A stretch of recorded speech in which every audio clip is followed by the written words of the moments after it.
Biafra's Got Talent, we are letting Biafrans know the reason why we should remember those who gave their lives for us, those who died that we may live. You died to end my suffering. You died fighting for my freedom. Your blood is the seed of redemption. You are my inspiration. The deed no longer them, military shots at them. 67 to 70, we remember them. 2016, 38 May, memory still lives in our mind till today. Wonder why they refuse to publicize the genocide. The world media turn blind eyes to our plight. It's time to arise, land of the rising sun. Let's rise one more time, let's rise. Yo, we will never forget our fallen heroes, those who gave their life for us. Onitsha massacre, Iwata massacre, Aba massacre. We remember you. Alright. Tell them I can't tell you. Remember when me tell you say I can't tell you. Yeah, I remember that one that called us a Bruce Mero. But the way you go like a Papa Nuku. But then when we go, me tell you what I look and the what on this Amiro. Me tell you what I day. From the Biafra and the rest of man, I tell you what I do. Me never give up. Me tell them I want to promise you something today. We must fight together, no retreat and no surrender. We must hold them down till the end of time. The most important thing is that we will restore Biafra. May your soul rest in peace. I look up to the sky with tears in my eye. For other Biafrans and for freedom had to die. We will never forget you as the days go by. You are always in my heart, forever be a part. They fought for our freedom, they died for our freedom. They fought the Nigerian soldiers in the war front, without food, without guns, for our freedom, for our life, for our own good, for our children. We love them, our heroes, we want them. My heart bleeds when I saw them slain. Where will I be now, if not then? They will remain indelible in my heart, forever, forever, forever, and ever, and ever, and ever. We serve in your plantation, and the way you paid us back with your bloody starvation. We bled in our history, that the death of our people is a mystery. No going back to get to a victory. I had a voice now call for vengeance. I never get bomb, I'ma blow like a vengeance. Yo, we will never forget our fallen heroes, those who gave their life for us. Onitsha massacre, Iwata massacre, Aba massacre. We remember you. Alright. Where will I be now? If not you, you died at Mali.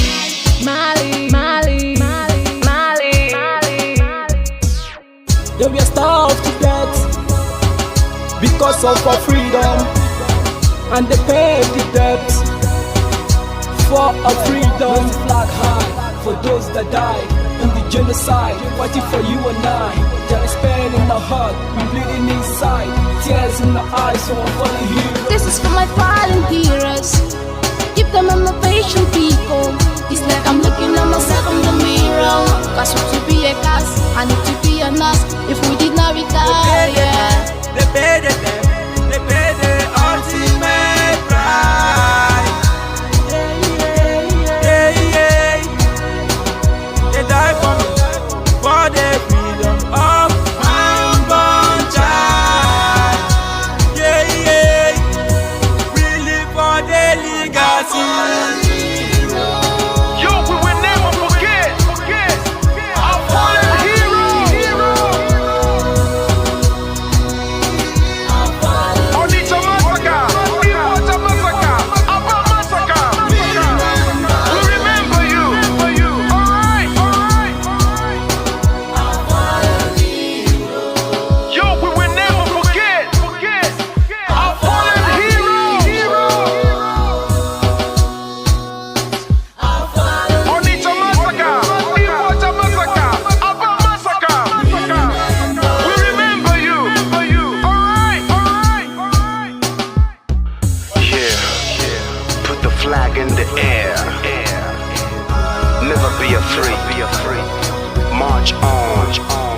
Cause we are more than conquerors.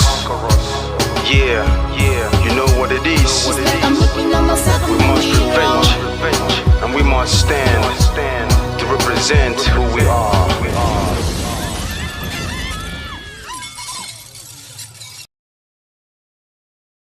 Reject the global conspiracy against the Biafran people. At this moment, we use this media to demand the unconditional release of the Prime Minister of the United States of Biafra, Mazi Nnamdi Kanu, who the Finland authority have held incommunicado for long now. They say they are investigating, and it's been months up to now. No charge has been brought against the Prime Minister of the United States of Biafra. We hereby demand the immediate release, the unconditional release of our Prime Minister, Mazi Nnamdi Kanu. The global conspiracy against the Biafrans is unacceptable. We will never, ever accept it. It doesn't matter how they try to paint it, the whole world is watching. And it is sad that the world is silent, watching the atrocities committed against the Biafran people. Mazi Nnamdi is only asking for the freedom of his own people. He's only defending his own people, trying to save the innocent lives that are being wasted away. Free Mazi Nnamdi now.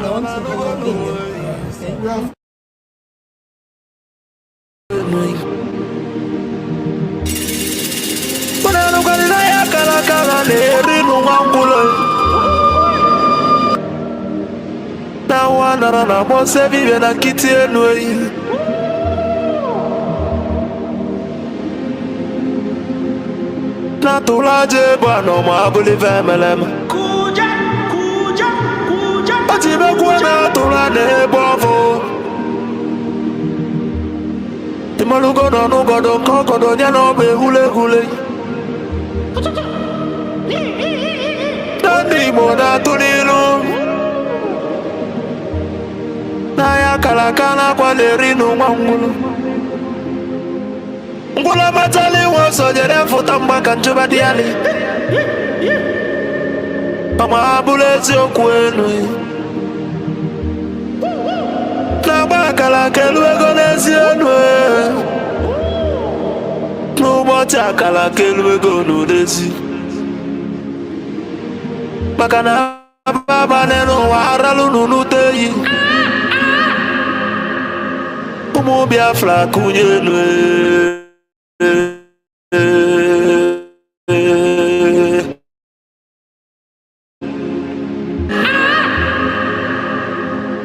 Unanu kwa ni mono nuno mono nezi biakene nwe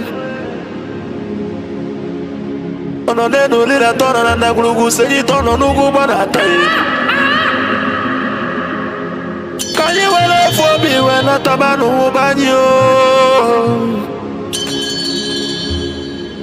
Makana nyuko no 1 million we bofu wa ambulance okwe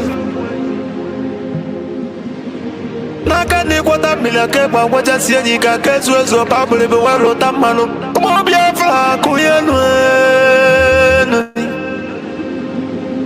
Kanyi welo fobi welo tabano banye Makana fobi abakama La nugo no way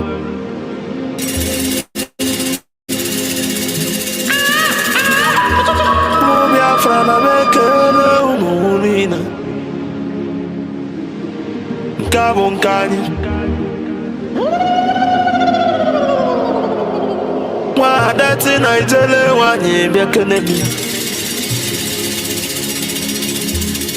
Okwagi bulu kwekene na fando to Biafra is our hope And the Biafra is our religion Kodina watachieza muno bibu onye iwere Wesi ya kene rugio Adubagwo chukwo Ikemba wano Biafra landi mongwem Adagune ya kala ya dike Mafondi mojiri diebu mebide biche vele mongwem Abuzi wodo kweji mali bonine Oji malo Biafra mi o. Kudume gwochuku. Papa gisi kene logi Philip Efyong. Abuzikwa nwoke kwuloku wee kwụsị okwu si na Biafra ekunye. Na ya bụ Biafra ya tụrụ ugo wee nata. Una bụrụ na ya bụ Biafra ekunyigo. N'ọkụ ọgụlị nwata n'aka na ele. Ọba gị isi ekene lego onye ndu Mazi Nnamdi Kanu. Amadike Biafra kedu ebe ị nọ? Amadike Biafra bịa n'ụlọ. She has no jurisdiction to try me. None whatsoever. I came out of Ọba gị bụ ofu onye tiri ndị iro mgbada nwụrụ ahụ n'isi. accused from my case and cannot try my case. Amadike. There are things that are happening in this country that a lot of you do not know. It is my duty to make that very, very clear to all of you. Today, because the lies are too much. The lies are too much. I sent a petition to them this year.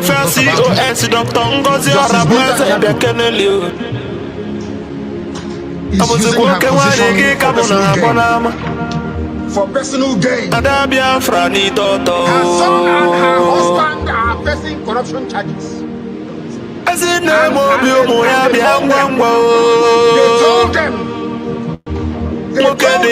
if they convict me, this is what happens.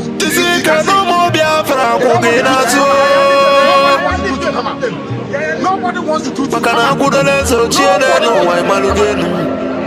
That's the problem. They sent her to my case. So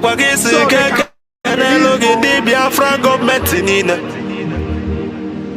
they know na exile cabinet bia no no ono ekene uno jisinu ikene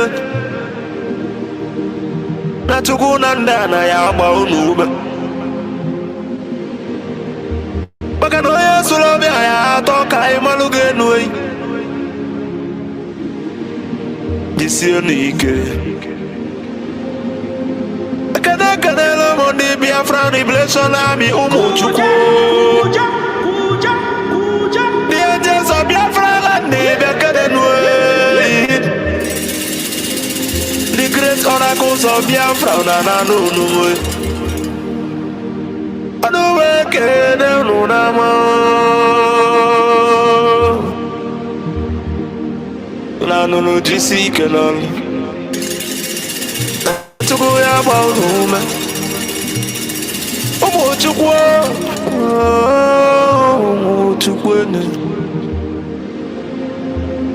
ase kana the Prime Minister H.E. Mazi Simon Weba abuzi kwa batobi the best atwale le omo Biafra bia no Anonganga pio tembe wile name. When I just show you, you will not see.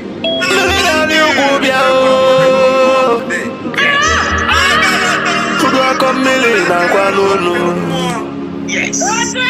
Mwana kwa mobia keneli o. Odagiri dimu. All the guys spend their son too. Ose fulu bilo bia nulo we. Makwale na kosa de malanya. Mweji mwagu kojilo sinodilo kasojilo ya tiji sojilo walaso Ometina fubasi ayele kwe wabatobi Ogada gididi kebya nulu Mweji wala niyo Kujine chukunyele ndi Biafra na nulu Nuna beke nege Asimono ya dele Biafra ni le nammo Asino ya dele no ni le nammo Mandaye na bono mweno utela nyi welien Mandaye na bono nudo no nwe Makanambo na boke kwena bonike. Moya na no, moya no. No be for the belly no I believe a good legacy will last forever, I believe and the remembrance of my bless you. Of heaven, the very oldest language on the face of this very earth. Chukwu okike abịa mapụrụ m ihe niile Chineke na onye ndị nsọ na-efe wee na-akpụ isi ala nye onye anyị na-agọzi aha nsọ ya mgbe niile onye anyị na-aja mma wee na-eto anyị enweghị iche ọzọ ewezuga gị anyị anaghị efe arụsị ọ bụ naanị gị bụ onye kere ihe niile kere eke mana onweghị onye kere ya ọ bụ ya mere ndị Igbo ji wee na-etu gị ebighị ebi ndị nsọ na-agba oche eze gị okirikiri ha na-akpụ isi ala nye gị ọbụladị ndị okenye oruo 2 na 4 bụ ndị na-atụ mkpọ ọla edo na ala ha niile si na-ede nsọ Chineke na nke igwe n'ụtụtụ a ehihie abalị n'ụwa niile bụ ebe ụmụ gị gbasasịrị ka ụkpaka nna nke bere dị ngọzi ka anyị na-akpọkọta ha eze ebube onye ime eluigwe wee na-arịọ gị ma mma gị na ebere gị amara gị na ọmịiko gị ebe ndị gị nọ anyị wee na-arịọ ka iru gị wee chaa n'ebe anyị nọ anyị wee na-arịọ gị ezi ebube dị ngọzi ka igwe tinye ọgbaghara n'etiti ndị iro ka ha rabụ ndị kụziri ka ha wee megide anyị onye nwe m na Chineke na dị nsọ ka aka nsị ndị dị etu a wee baa ha ọnụ ije obodo ekwensu bụ zuu wee laa ya n'iyi anyị wee na-arịọ gị onye na-adịgide ma ruo mgbe ebighị ebi biko nụ ka iwe mee ka Biafra wee bịa ọsọ ọsọ nna nke ebere na ụmụ gị atakwala n'ahụhụ anyị wee na-arịọ gị iwe na anyị ezi echiche na amamihe mmekọrịta nwanne na nwanne ịdị n'otu ọganiru ịhụnanya nke pụrụ iche onye nwe m na Chineke nna ka iwe tinye ụmụ gị ezi mmụọ nke eziokwu ma wezuga anyị aka ajọ ihe n'ime ndụ anyị nna nke ebere dị ngọzi ka ọ ga-abụ n'ikpeta maazị na Biafra ga-abịa anyị ga-aja gị mma wee too gị wee gọzie aha nsọ gị kpee isi ala nye gị bulie aha nsọ gị elu site n'ebighị ebi mara n'ebighị ka a na-arịọ gị ise ise ise.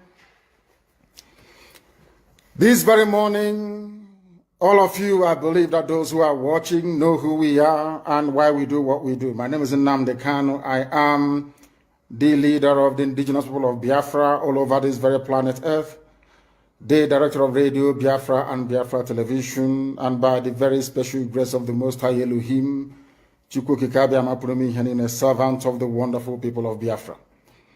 We are live and we are direct this very morning, afternoon, or night, depending on where you are. And we start this very day by making it abundantly clear that the greatest enemy of a black man is the way that we reason. If not that the way we reason is very, very abhorrent, there is no need or reason why we should be suffering and complaining every blessed day without the courage to do something about it.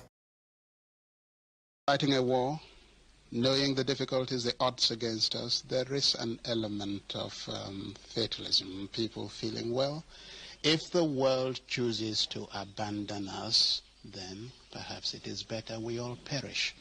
They don't ever consider a Biafra not free.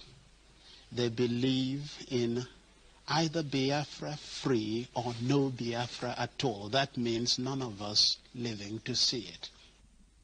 I want to let the world understand what the so-called founding fathers of the Zoological Republic actually said about Nigeria. Since 1914, the British government has been trying to make Nigeria into one country, but the Nigerian people themselves are historically different in their backgrounds, in their religious beliefs and customs. They do not show themselves any sign of willingness to unite. Nigerian unity is only a British invention. Alhaji Sir Abubakar Tafawa Balewa, 1948, a founding father of Nigeria. The second one, Nigeria is not a nation. It is a mere geographical expression. There are no Nigerians in the same sense as there are English, Welsh, or French. The word Nigeria is a mere distinctive appellation to distinguish those who live within the boundaries of Nigeria and those who do not. Chief Obafemi Awolowo, 1947. Now, lastly, let me tell you what Nnamdi Azikiwe said in 1964 after the so-called independence of Nigeria. It is better for us and many admirers abroad that we should disintegrate in peace and not in pieces. Then, should the politicians fail to heed this warning, then I will venture the prediction that the experience of the Democratic Republic of Congo, which is Katanga, will be a chance play if ever it comes to our turn to play such a tragic role. These are the historical facts that nobody can deny. We have it in abundance. So, their three founding fathers have, none of them actually believed in one Nigeria. All their founding fathers. But tomorrow now, you see Guardian write the founding father. Our founding fathers will be disappointed. But your founding fathers never believed in one Nigeria. It is here now. Unless you understand your role in society, you can never ever make any meaningful contribution. According to the Greeks, there are three types of people on this earth: the idiots, the tribesmen, and the citizens. People don't know the meaning of the word idiot. They think it's an insult. It's not an insult. When the Greeks used the word idiots, they did not use it as a curse word. Idiots are people who just do not care. That is the original meaning of the word. If they write exams, they will cheat. If they are in government, they will steal. An idiot does not care at all. If he eats banana, he throws the peel anywhere instead of putting it in a trash can. According to the Greeks, some societies have more idiots than tribesmen and citizens. As I used to say before, Nigeria is full of idiots. Idiots. As one brother wrote very eloquently, he said there are saboteurs everywhere, that every ethnic group have their own saboteurs, but there is something special about an Igbo sabo. that an Igbo saboteur is the special breed altogether. That his own sabo is spiritual saboteur. What drives him or her, he or she wouldn't know. If they try to be like you and they cannot be like you, the next thing is envy. And another thing is, what do I do to bring him down to my level? They're going to sabotage. That's the way they are. It's in their nature. Nobody can take that away from an Igbo man. It's how they are. That's how they are wired. Is a question. Why is it that the Europeans are afraid of other countries within Africa, may follow up the breakup of Nigeria, and they would want to break up and form their own country? I want you people to ask yourself, why are they thinking like this? Because I have come across a lot of arguments where somebody will say, okay, they want to maintain Nigeria so that, because they are afraid. According to them, during the 1967-1970 Biafra, the issue was that if Biafra, succeeded in breaking away from Nigeria, other African countries will want to follow suit.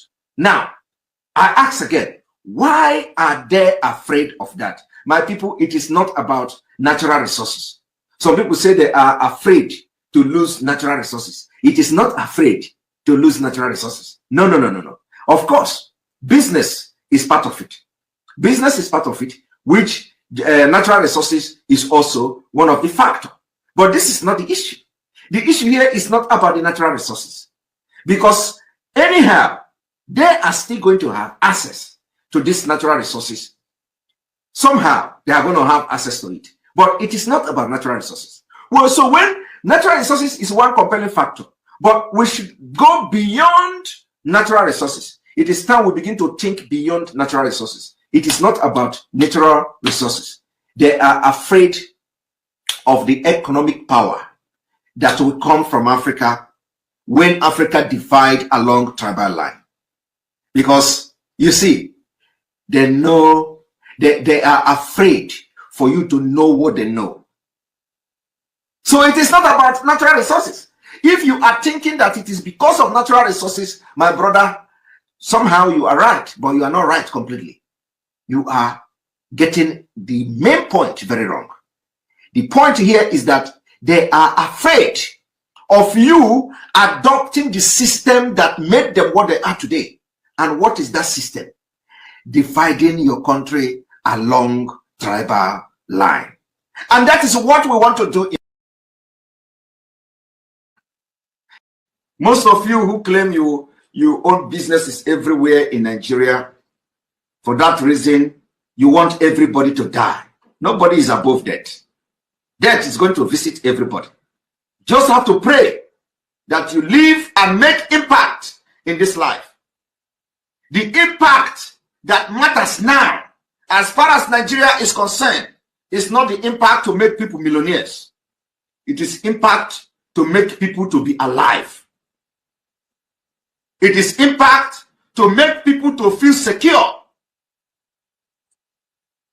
It is impact to make people feel they are free. That is the biggest impact you can make.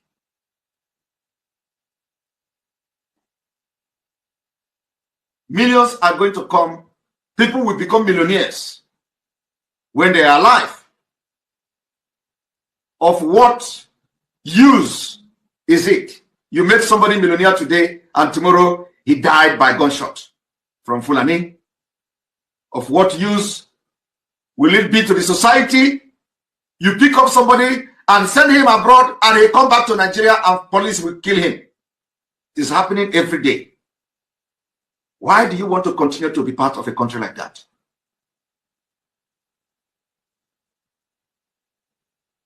Why? We are not the one bringing violence to Nigeria state. Rather, Nigeria aggression must be responded with aggression. That aggression is self-defense.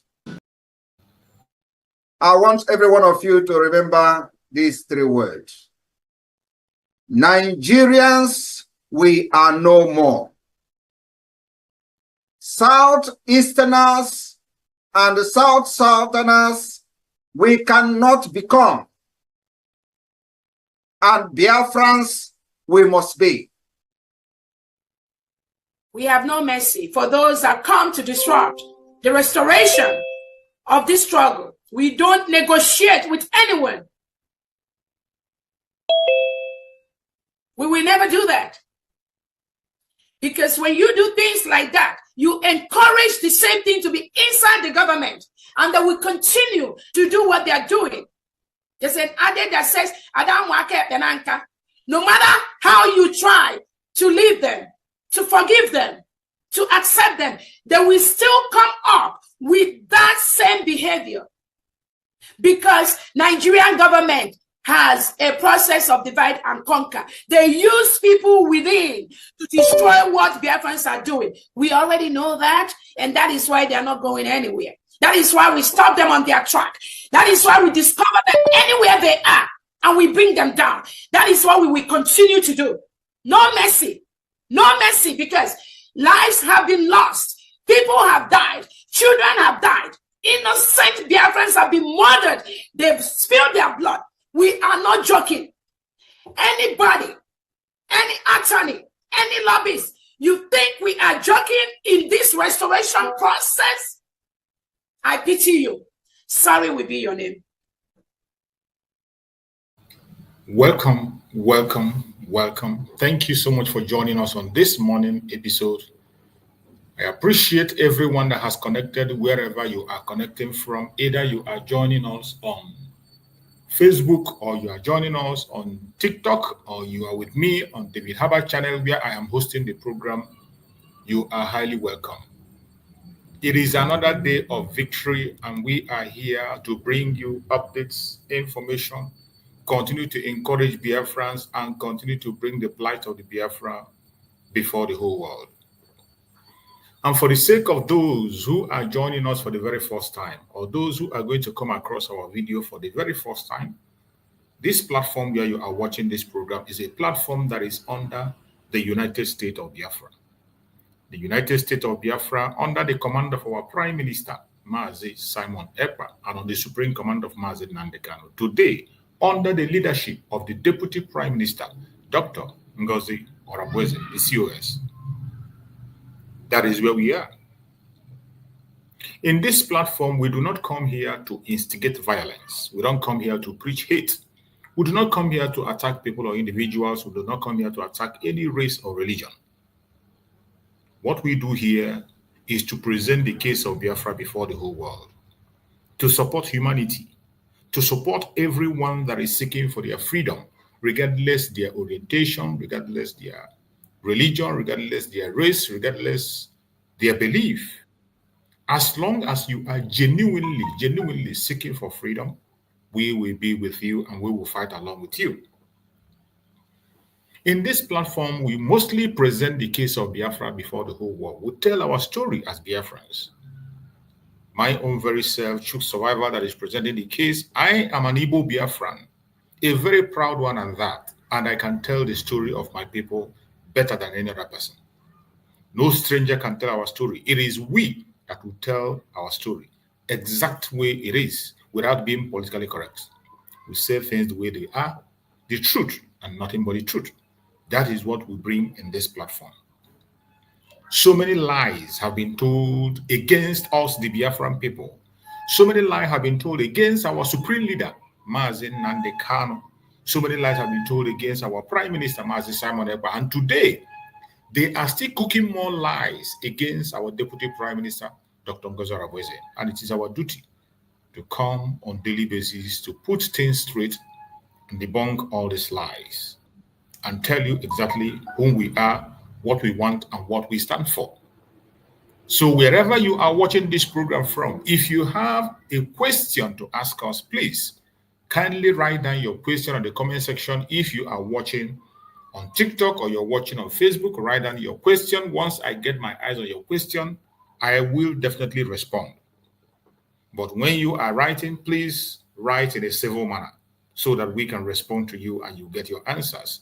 But if you want to be with me live and speak, let us talk like humans. Join me on David Herbert channel on YouTube. Once you get to David Herbert channel on YouTube, you are going to see the link on the comment section. Click the link, you come in, make your contributions. The only thing that qualifies you to join me on this platform on David Herbert channel is for you to be a human being.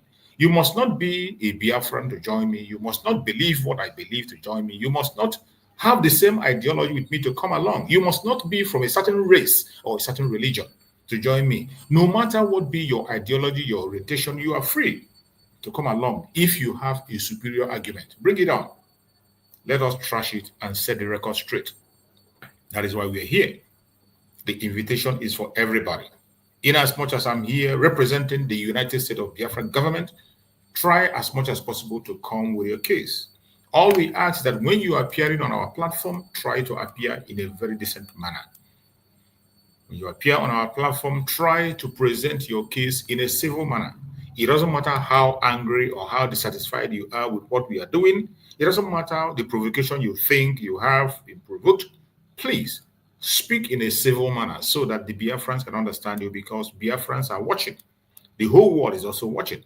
The members of the cabinet of Biafra are watching. Secretary of Information and the Deputy Prime Minister is observing this channel. So please, whatever you say in this channel will go a long way to make a difference. If it is something that will be implemented, it will be implemented. If it's something that will be taken correction of, it will be corrected. And if you want to make your word have effect, speak in a civil manner. I bet you will get all the response that you deserve. I welcome every one of you once again. We have come to do what we know how to do best. And remember, today is another day for us, another day of victory for our Supreme Leader, Mazi Nnamdi Kanu. As you all know, Mazi Nnamdi Kanu is in court today. And as we speak, Mazi Nnamdi Kanu appeared in court. And as always, I have always said it, that nobody should put any hope on the contraption called Nigeria or expect too much from them because we know them. Our focus is in getting freedom from Mazi Nnamdi Kanu. And how can you get a genuine freedom from Mazi Nnamdi Kanu? The only way you can get a genuine freedom from Mazi Nnamdi Kanu is to make sure that Biafra is restored. The only genuine freedom Mazi Nnamdi Kanu is going to get is the restoration of Biafra. So that will be a situation where he will not be accountable to any colonial master or Nigerian government. He will only be accountable to the Biafran people, which is his desire and dreams. The United States of Biafra have been declared on the 29th of November 2024. And today we are reaching out, seeking recognition from countries of the world. Many countries have been written officially, including Nigerian government, that Biafra have been re-declared on the 29th of November 2024. And what we are seeking for is recognition. And now we are moving forward to make sure that Biafra is restored fully. And that we will continue to do no matter the obstacles, no matter the hindrances, no matter the attacks that is coming from east, west, north, and south. We will not be deterred. We will remain consistent in our pursuit for freedom. That we will definitely do. So, my fellow Biafrans that are watching, wherever you are watching from, you can read and you see my topic that I chose here. It says, Mazi Nnamdi Kanu case continues. Will there be justice for him? Beware, be ready, be alert. Will there be justice for Mazi Nnamdi Kanu? It's a question. Will Nigerian government give justice to Mazi Nnamdi Kanu? Before you answer this question, you have to know what does justice for Mazi Nnamdi Kanu mean to you? What does justice for Mazi Nnamdi Kanu mean to you? So many of us have different meanings of justice. But what does true justice for Mazi Nnamdi Kanu means? There cannot be justice without the restoration of Biafra. There cannot be justice without the full restoration of Biafra. So whenever you ask yourself that question, will there be justice for Mazi Nnamdi Kanu in the court of the zoo? Knowing fully well that the justice that Mazi Nnamdi Kanu deserves is the restoration of Biafra, you will now begin to understand when we say that Mazi Nnamdi Kanu cannot get justice in that contraption called Nigeria. The reason Mazi Nnamdi Kanu is today standing trial is Biafra. The reason Mazi Nnamdi Kanu today is on solitary confinement is Biafra. The reason Mazi Nnamdi Kanu is called a terrorist is Biafra. There is nothing else. And as long as Biafra is not restored, Mazi Nnamdi Kanu will continue to request for Biafra. Mazi Nnamdi Kanu will continue to ask for Biafra. Remember his words. He said, it is either Biafra or that. That is either he gets Biafra or he dies fighting for Biafra. So whenever you are talking about freedom for Mazi Nnamdi Kanu, you should not try to take it away from Biafra. The genuine freedom you can get from Mazi Nnamdi Kanu is the restoration of Biafra in full. And that is why today the Biafran government is going ahead. That is why Mazi Simon Ekpa Njoku went ahead to pursue the genuine justice for Mazi Nnamdi Kanu, which is the restoration of Biafra.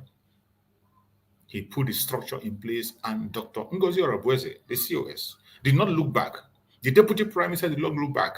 She redeclared. She led the redeclaration of Biafra on the 29th of November 2024 to assure the freedom of Mazi Nnamdi Kanu, the genuine freedom of Mazi Nnamdi Kanu. If you think that Mazi Nnamdi Kanu will come out, remain in Nigeria and be free, you're a joker. If the justice you are talking about is Mazi Nnamdi Kanu coming out to remain in Nigeria, you're a joker. There can be no justice. As long as Mazi Nnamdi Kanu remain in Nigeria, there can be justice. There cannot be justice. The only justice we can talk about, the justice, genuine justice for Mazi Nnamdi Kanu, is to allow the Biafran full restoration. Let the Zoological Republic take away all their military from Biafran zone, take away everything they have from Biafran zone, allow Biafrans to have their full independence. That is the genuine justice and freedom that Mazi Nnamdi Kanu deserve and desire. In case you do not know, some of you think that Mazi Nnamdi Kanu cares about walking out of the DSS. You think he cares about walking out of the court and go back to his home in Afaruku and continue to come to court from his home. If that is the justice you are talking about, you are deceiving yourself. You don't know what you are talking about. You do not know what you want. Mazi Nnamdi Kanu knows what he wants. That is why in their call he said, I have the right to fight for Biafra. I am fighting for Biafra. It is my right. It is my right to fight for Biafra. When he made that statement in their court, he knows what he was saying. It is his right to fight for Biafra. And he has been consistent in that demand for the restoration of independence of Biafra. Remember, for a very long time, he has been calling for referendum. At a point in time, he said, let the people choose where they want to be. It's not as if he's trying to impose Biafra on anybody. No. It is not as if he's trying to force Biafra on people. No. Allow the people to choose what they want. I bet you if Nigeria were to be a sane country, referendum should have been conducted by now. Or like yesterday. Referendum would have been conducted like yesterday. Remember the agreement that was reached on amalgamation, that after 100 years, the agreement was that after 100 years, this madness will be renegotiated. The people can come together and take decision on what they want. Because even the person that brought these things together, even the person that brought this contraption together, the criminals, the terrorists that amalgamated this contraption called Nigeria, they knew that it's not going to stand forever. They knew that it's not going to stand the test of time. And they told you, after 100 years, you can renegotiate. But of course, you know that they are still after your resources and they cannot encourage that renegotiation. Because renegotiating Nigeria means that they will hands off the whole mineral resources in Nigeria and allow the indigenous people to control their resources. That is what it means. Renegotiation means that the British will hands off, the French will hands up, the United States will hands off from the issue of Nigeria and allow the indigenous people to take their decision. And of course, you know, the West will not allow an African country to take decision and hold their own fate. The West have not yet walked away for the idea of enslavement. The West have not yet walked away from slavery. They are still, the only thing that they change the tactics, the model, and the names. That's what they change. I can bet you that the democracy you are hearing today, they are preaching and pushing to Africa, is slavery. Enslavement, that is what it is. The democracy the West is preaching to Africa today is slavery and nothing more than that. We have a system that works for us. We have a system that works for us. When they come, they tell you the democracy is the government of the people, for the people, and by the people. Tell me, where in Africa do you have the government of the people, by the people, and for the people? There is none. There is no country in Africa where you have the government of the people, by the people, and for the people.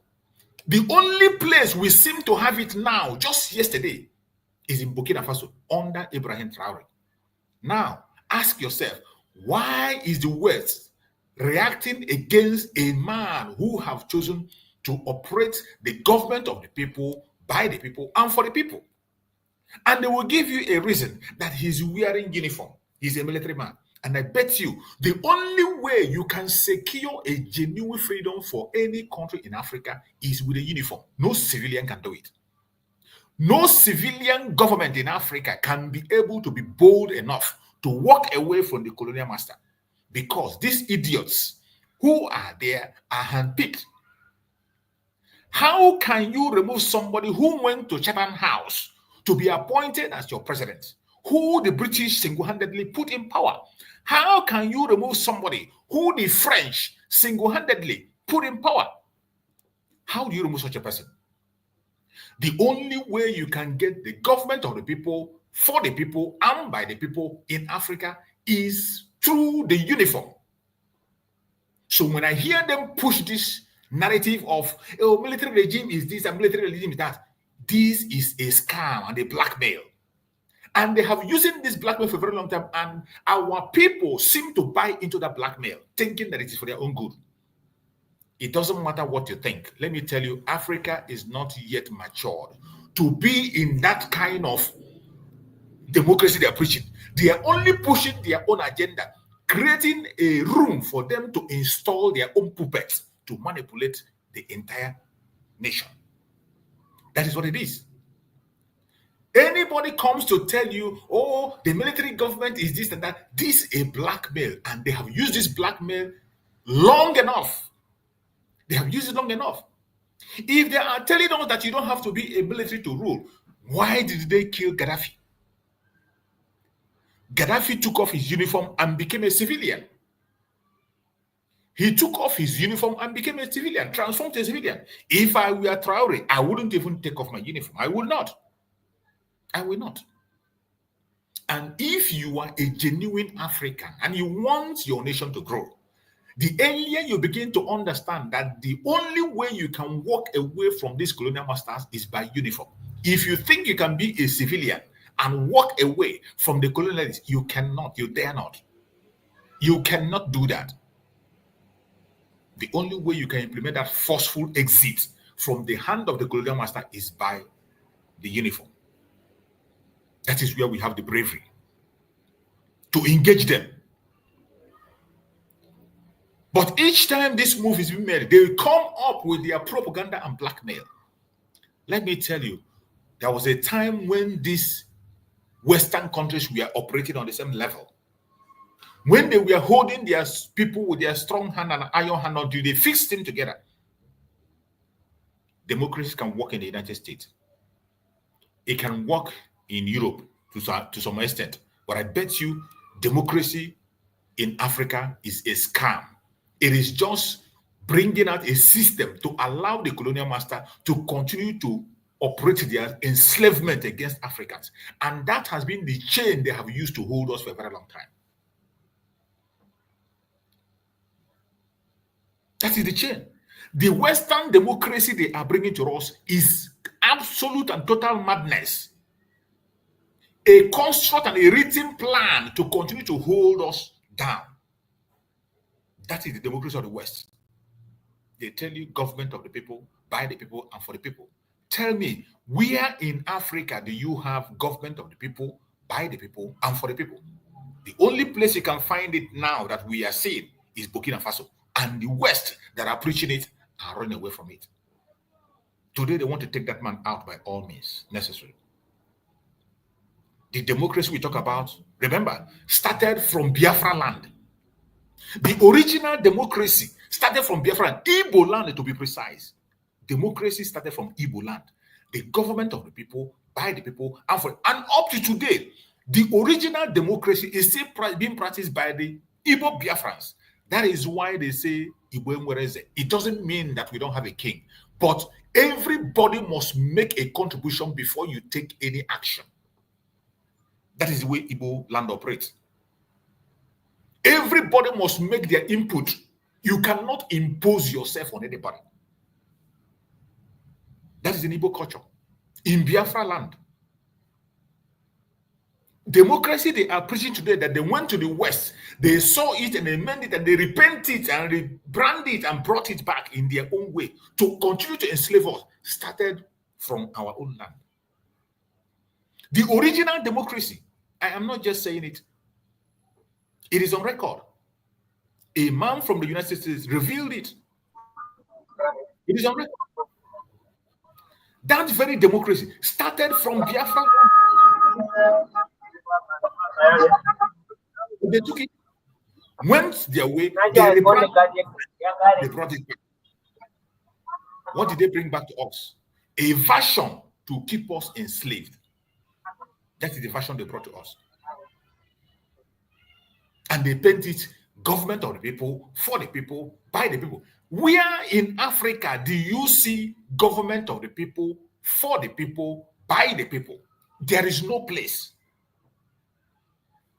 There is no place. The kind of democracy they are preaching to Africa is you going to Chatham House in England to take a permission, to seek their consent for you to be a president, to ask for their sponsorship, both financial and otherwise. And they back you up to become the president. It is you going to France to take permission to become a president. And also make sure that your central bank remains in France. Put all your resources in France. Every decision comes from France. That is what they call their democracy, which is arrant nonsense and madness. That is why I said the democracy they are preaching to us in Africa is a systematic enslavement, another method of enslavement. Another method of slavery. That is what they are pushing. They will bring a leader and give you all the way from France, from the US, from the UK. And the idiot will sit in the palace and continue to carry out every of their instruction. How do you want me to believe in democracy when a man who is a drug baron, a well-known drug baron, contested for election? Even when the United States have every evidence, they sit back and they watch that man ring himself into power. And today they come and they promise you, oh, they are going to release his the information. Oh, we are going to release the court case. We are going to release his details. We are going to release. For what? What are you releasing it for? For who? For who? But during the time of the election, people were scamping, helter-skelter, running from pillar to pole to get these informations. People were writing for this information to be released. They refused to release it. They allowed this man to go to power. Today, they are only using that information today to blackmail him to dance to their tune. That is the democracy they are bringing to you. They have called Traore to come to the United States and he refused to go. And the next plan they are making is to take him out. That is the democracy they preach. And they will come and tell you, oh, Traore is a military man. Why would a military man be in charge of a country? The best military government is worse than the worst civilian government. Madness. Madness, arrant nonsense. That is what it is. When we are matured to operate democracy, the democracy we are operating started from the Igbo land, from Biafra land. We reenact it. Everybody's matter, everybody matters. Everybody's opinion matters. That is the democracy practice. Everybody matters. That is why you see some people, they tell you in Igbos don't have king. That is what they mean. It doesn't mean we don't have somebody who is central to speak. There is somebody there. We always have a leader there. But everybody must make contribution. You cannot impose yourself on people. That is the system we operate right from origin. That is what they stole and they took it to the West. Now they twist it and return it back to use it to manipulate every one of us. The same way they manipulated our spirituality. The same way they manipulated our spirituality when they came, they saw that the Africans as a whole, more especially the Igbo Biafrans, the Biafrans, they are spiritual people, very, very spiritual. They manipulated our spirituality and they gave us their own religion. They gave us their religion. And most of us abandoned ours. And we embraced theirs. And instead of preaching it the way it should be, now they manipulate it, translate it, use so many ads, make so many additions to suit them. And of course, you know what a black man is. When they learn excellently. After they have left, the people they left it for now manipulated and use it to their own benefit. Go to the Bible, you read a lot of things that are very beneficial, very good. At the same time, there are some portions that you can use to manipulate. And those idiots they have left behind are now using those manipulating aspects to manipulate every other thing. They can use it to manipulate you. They can use it to confuse you. If you are not read enough, if you are the type that cannot read the books by yourself, it is easy to manipulate you and redirect you. My fellow Biafran that are watching, today, is in court. I bet you, every one of us, wherever you are, we are already focusing on that direction to hear what is going to happen. We are focusing. We want to hear what is happening. Is Mazi Nnamdi Kanu home? What are they saying? It doesn't matter what they say. It doesn't matter what they do. If Biafra is not restored, Mazi Nnamdi Kanu has not gotten justice. If Biafra is not restored, Mazi Nnamdi Kanu is still in captivity. It's just a question of time. He's going to be arraigned again. If you care about the Supreme Court of IPOB, Mazi Nnamdi Kanu, you want him to be free, pursue Biafra earnestly. Pursue Biafra with everything in you. If you genuinely want Mazi Nnamdi Kanu to be free, pursue Biafra. That is why we say there will be no justice anywhere. If they're telling you that Mazi Nnamdi Kanu will get justice, the only justice, the only time we can see that he has gotten justice is when Biafra, when the Zoological Republic leave Biafran territory completely. Leave our territory, leave our territory. Biafra has been declared. Remove your occupying forces in Biafra land. Every Zoological Republic force in Biafra land is occupying forces, occupation forces. That's what they are. And they have to go away. They need to leave our territory. Leave our territory. Leave our territory. That is what they need to do. Until they do that, we have not gotten justice. And we are going to force them out. We have written petitions. We have protested. We have written letters. We have informed them officially. We have given them time. Yet, they have refused to listen. We are going to force them out. That is what is going to happen. As for Mazi Nnamdi Kanu, he's in court today. And before the end of the program, we are going to give you the update of the day so that we also get informed, keep your heart together, and be in check. Don't ever forget that Mazi Nnamdi Kanu has no case to answer. Always have that at the back of your mind. That our supreme leader, Mazi Nnamdi Kanu, has no case to answer to the Nigerian government. He has no case. Whatever you are seeing that is happening in their court today is ceremonial. It's just ceremonial. In the first place, their own court have said that they are not competent. No court is competent enough to try Mazi Nnamdi Kanu. But because of their evil agenda, to continue to keep Mazi Nnamdi Kanu in solitary confinement in perpetuity, the lead counsel of Mazi Nnamdi Kanu, in their own wisdom, decided to try the case. So while the trial is going on, we will be observing. We'll be watching them.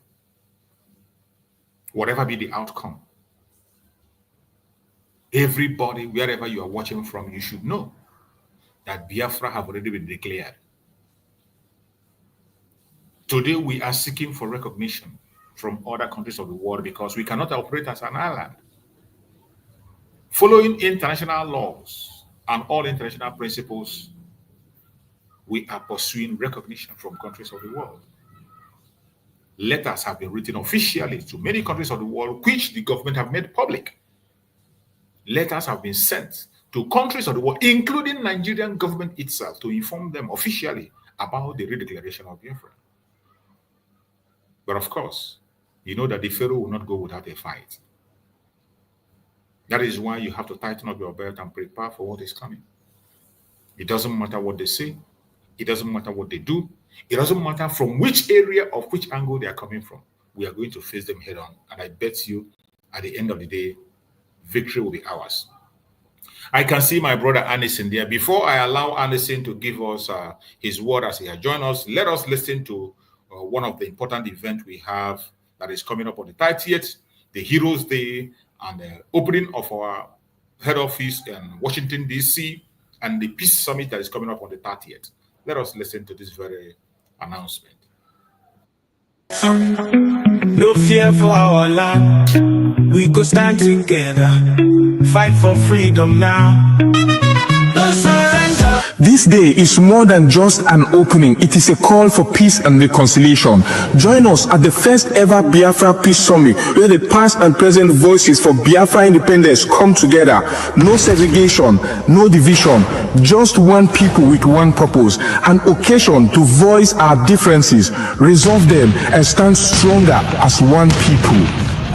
May 30th is also our separate Biafra Heroes Remembrance Day, when we honor the brave souls of men and women who fought and children who fell from the genocidal war of 1967 to 1970, where over 3 million Biafrans lost their lives. The day we honor those unjustly imprisoned and killed before the war, during the war, and presently. simply for being Biafrans. We salute our past and present leaders, from the vision of Chukwuemeka Odumegwu Ojukwu to the resilience of Philip Effiong, the fearless dedication of Mazi Nnamdi Kanu, and the unwavering courage of Simon Ekpa Odogu, who have carried the torch of our struggle. Their sacrifices and leadership lights our paths forward. As we all know, for far too long, we've endured suffering at the hands of our enemies and division from within. This summit is power-packed to heal those wounds, to uproot seeds of discord planted among us, and to unite Biafrans across tribes, regions, religions, and political view. Together, we are unstoppable. Be part of history. Join us on May 30th, 2025 at the United States of Biafra headquarters in Washington, D.C. A day of unity, remembrance, and renewal. Biafra rises as one strong nation, bolder together. Venue, 11726 Connecticut Avenue, Northwest Washington, D.C. Time, 3 p.m. Biafra time and 10 a.m. Washington time.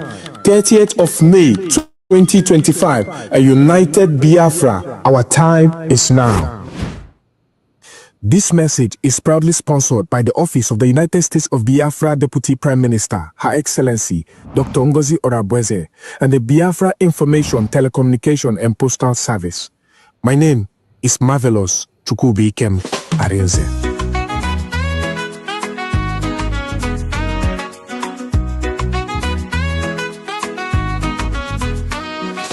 Face many things, we don't fall. Them took Nnamdi Kanu, but we stand tall. Simon Ekpa, them catch we still they strong. We go rise higher, no place for wrong. We no go fall, we go stand.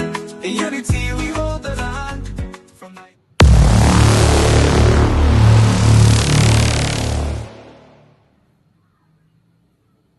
Thank you. You're welcome back.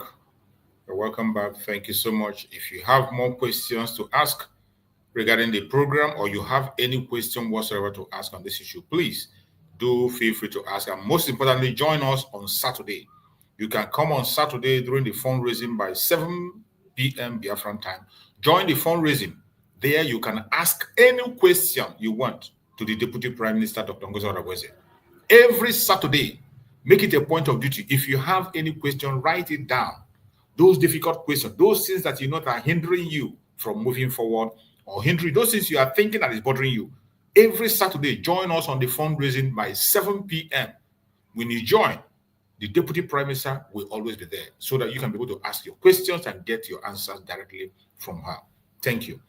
So my brother Anison, thank you for joining. Let's hear from you. Unmute yourself, Anison.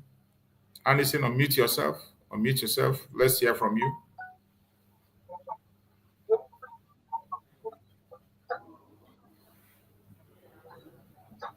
Anison? Good morning from my side. Good morning, you're welcome. Good morning. Thank you. Really, I want to use this medium to give reference all over the whole world, and also greet able leaders who are passing through one problem and tribulations another, just because of this cause of a divine mandate that the world is fighting against from coming to stand.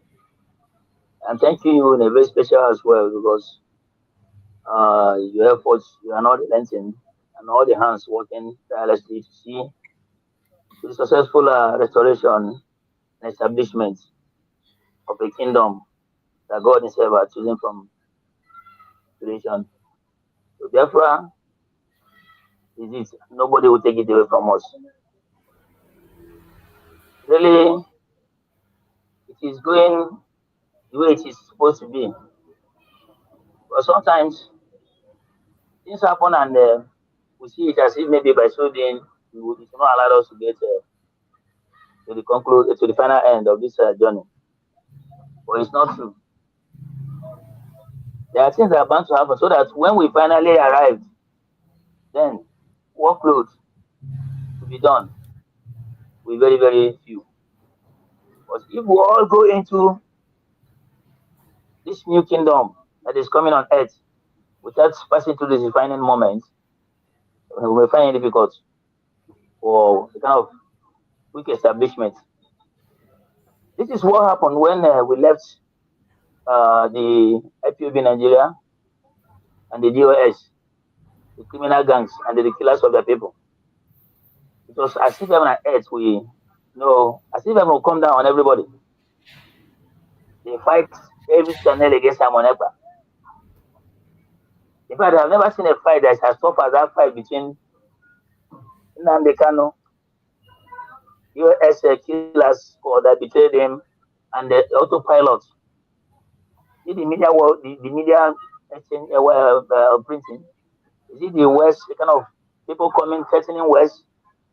Well, at the end of it all, the wave came and gone, and therefore get to know the direction where they are going and get stronger and stronger than ever before. And in fact, they were going on the speed, and the fear was about the arrangement to sideline at PM.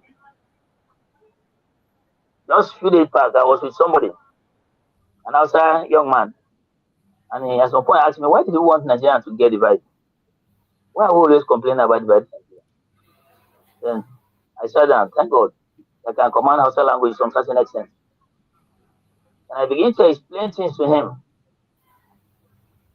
And I asked him at some point in Hausa language, is it supposed to be a tip?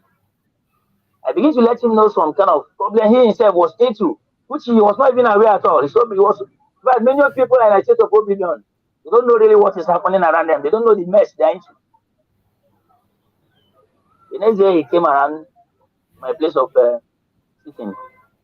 He called me and I sent this in outside language. He told me that, in fact, he swore with his heart that those things I was trying to tell him 3 days back. I had about 10 people from his Hausa ethnic group, and I explained to them just briefly the way I talked to him, and they were all convinced and understood really that there's a problem. Many people are not informed. Many people are like they used to say that Nigeria is on the top of a powder bomb or what. Nigeria is set to explode, and many idiots are under celebrating the mess. And the world is also fighting, seeing how they can stop Africa from coming out with full force and get their dream. The fear is too much in them. People are suffering. Look at the state to find ourselves in a dirty home, and many people are still there celebrating a miserable life because they are not aware of what is going on.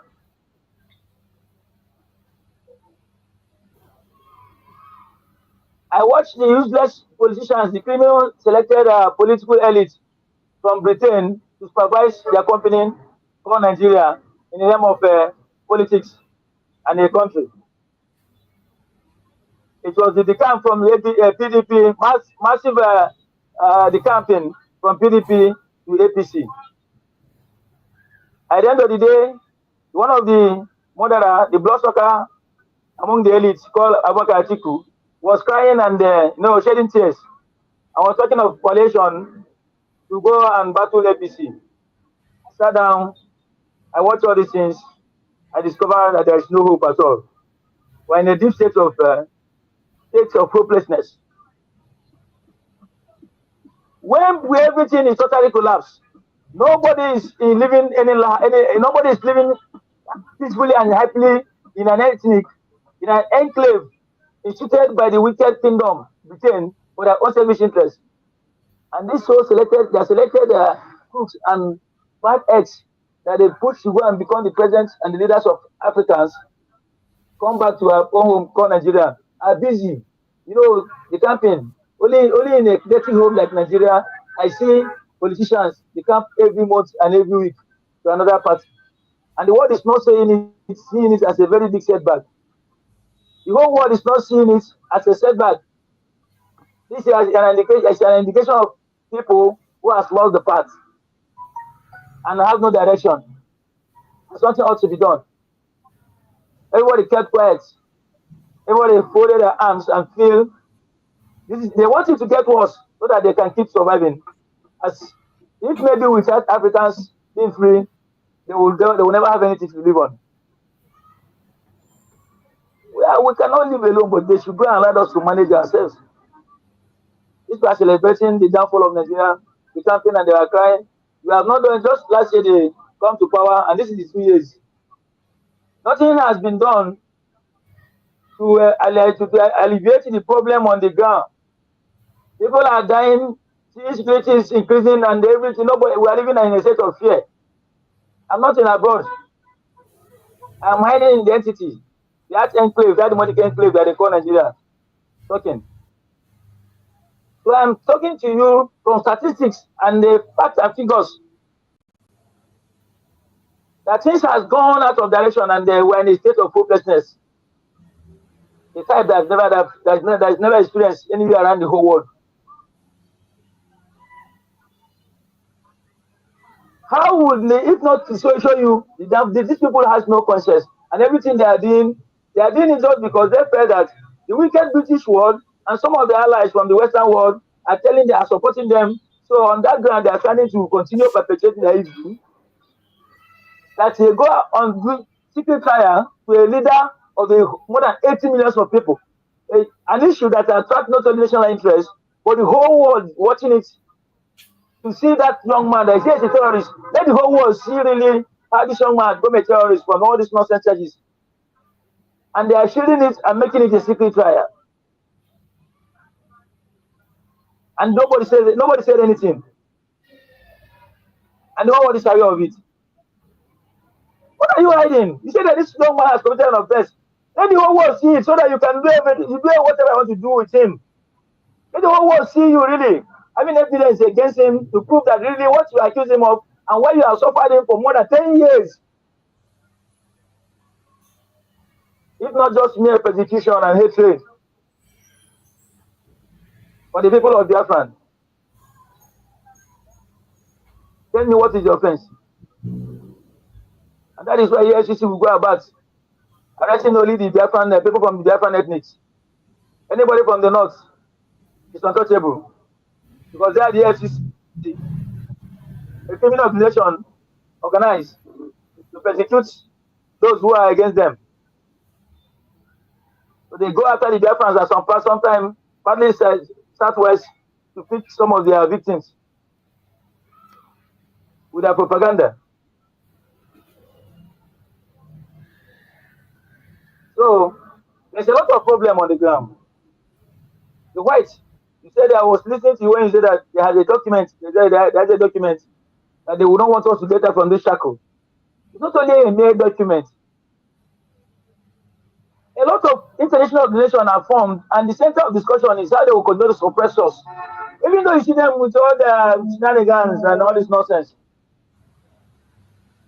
This organization internationally are formed on how to make sure that African is subjugated, African is suppressed and relegated to a very low background of no recognition. This is the center of the discussion. And the focus, when you come to that again, focus on the Biafrans. Don't allow people to get anything freedom in their life. Don't allow them to be a settled people. The white man, this was Western world working in alliances with their political elite stooges in Africa, managing their company, knows who we are, knows that yes, we have everything to be who we are, and they stand where we want to be, without fear of anything. They claim as if they are trying to bring a special wisdom on us that will make us to realize, to know how to do something better. And why they are learning from us? Only they build and planted propaganda and continue to monitor it from their countries and even within. Because they have taproots everywhere. This taproot was built mainly because of this, to make sure that Africa is totally suppressed and kept into dark. And they were celebrating and enjoying, living a big life. They should let the children of God go. They should not take what is playing out as a child's play. There's a serious fire burning under, and some are standing on the top. celebrating. Well, there's a very big mess. The so-called leaders that they voted and those that they not voted, selected, they are all selected, are busy talking about 2027, the campaign and the forming a coalition and the talking mess. They don't talk about their human well-being and welfare. They are talking now their political career, their business at risk. Everybody is fighting to protect this institution, business institution in the name of politics. This is why every day now, the top news on their mainstream, the total media mainstream is the campaign, how they are the campaign, how they are preparing for 2027. And insecurity is rampaging. We're living in a state of fear. Everything is crumbled. The economy melts. Nobody is asking how the people are living any longer. No governments in the whole world is aware. But because they are surviving from what they think they are taking from the African soil, they want us to remain in this disease. But we said no. Never said no. Instead, we sacrifice everything. But in the end, they will know that yes, God fight for us. And we're not fighting an unjust cause, but rather we're fighting for what is our birthright, inalienable right from God. We're fighting for what belongs to us. We never make trouble anywhere. Shenanigans. We don't have the boldness to show the trial of our leader going on. The person they say is a terrorist. And we want the whole world to see it. So that they will know really that we're a troublemaker. We're not fighting for a just cause. They don't have evidence. Their so-called evidence is speaking against them without their own court. And it's not enough for these people, these animals, to see really the handwriting on the wall because of fear and that hatred. But I don't think that it will go. I learned that the one called Tinubu is trying to visit Biafra land. Is it that they up to now they are not aware that we have been declared a sovereign nation and they should live with the occupation? They should leave Biafra. What is he going to do in Biafra land? These are the people that are banished. This is why they also fight with an neck to see that it's a last man. Can he dare say, make a word, if Amanepa is on seat? Can he even dream it? But I still know that our men are on ground. And we should not allow this. This is why I said the other time. That if by now might I push down some of these three criminals, some of these three criminal elite, the so-called elite, that are among the stooges in Biafra land, representing the political nonsense. Then others will know that really we're not joking, but just because we believe that tomorrow we can still reconcile and be one. These people are taking it for granted and doing a hell of nonsense against their friends. Tinubu is visiting Anambra for what? Well, let me see what happened. But you will use this to know that really Biafrans they are set. Now what we're saying is not a chess play. We're really serious with everything we're saying. And they are going to pay dearly for it. Just mere hatred, jealousy, and acrimony that is unfounded. Just the whole world ganged up against a single people. Because God made us who we are. But they will really know this time around that yes, God did not abandon us. They will see terrible things that will happen unless they quickly allow Biafra their way. But if they think that we're talking just like humans, they should wait and see. They will testify that indeed we are really children of God. We are really the people that God knows about their existence. And whatever that we have passed through, God is aware of it. But the time is now. And anybody that's thinking they can be an obstacle or stand against our way, please, you dare give chance. But nobody can stand it. It's painful. It's painful. I sat down, I asked, is it not sin? What, nobody saying anything? Is it supposed to be a signifier against a whole leader? The voice of 80 millions of people. And even as it is going on, even in that secret plan, in that secret trial, their own court is still against them. That should tell them that the spirit is against them.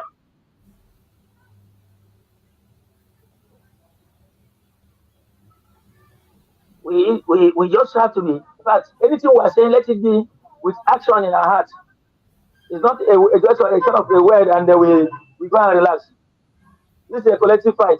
And every Biafran should stand up. Nobody should think that he or she is free. Nobody is free. Just 2 days back, yesterday or 2 days back, the very dark man is released. What did he committed in the first place for arresting him? What has he committed? All this is a target against the Biafrans. All this is just a well-planned, orchestrated evil arrangement to wipe us off from the surface of this earth.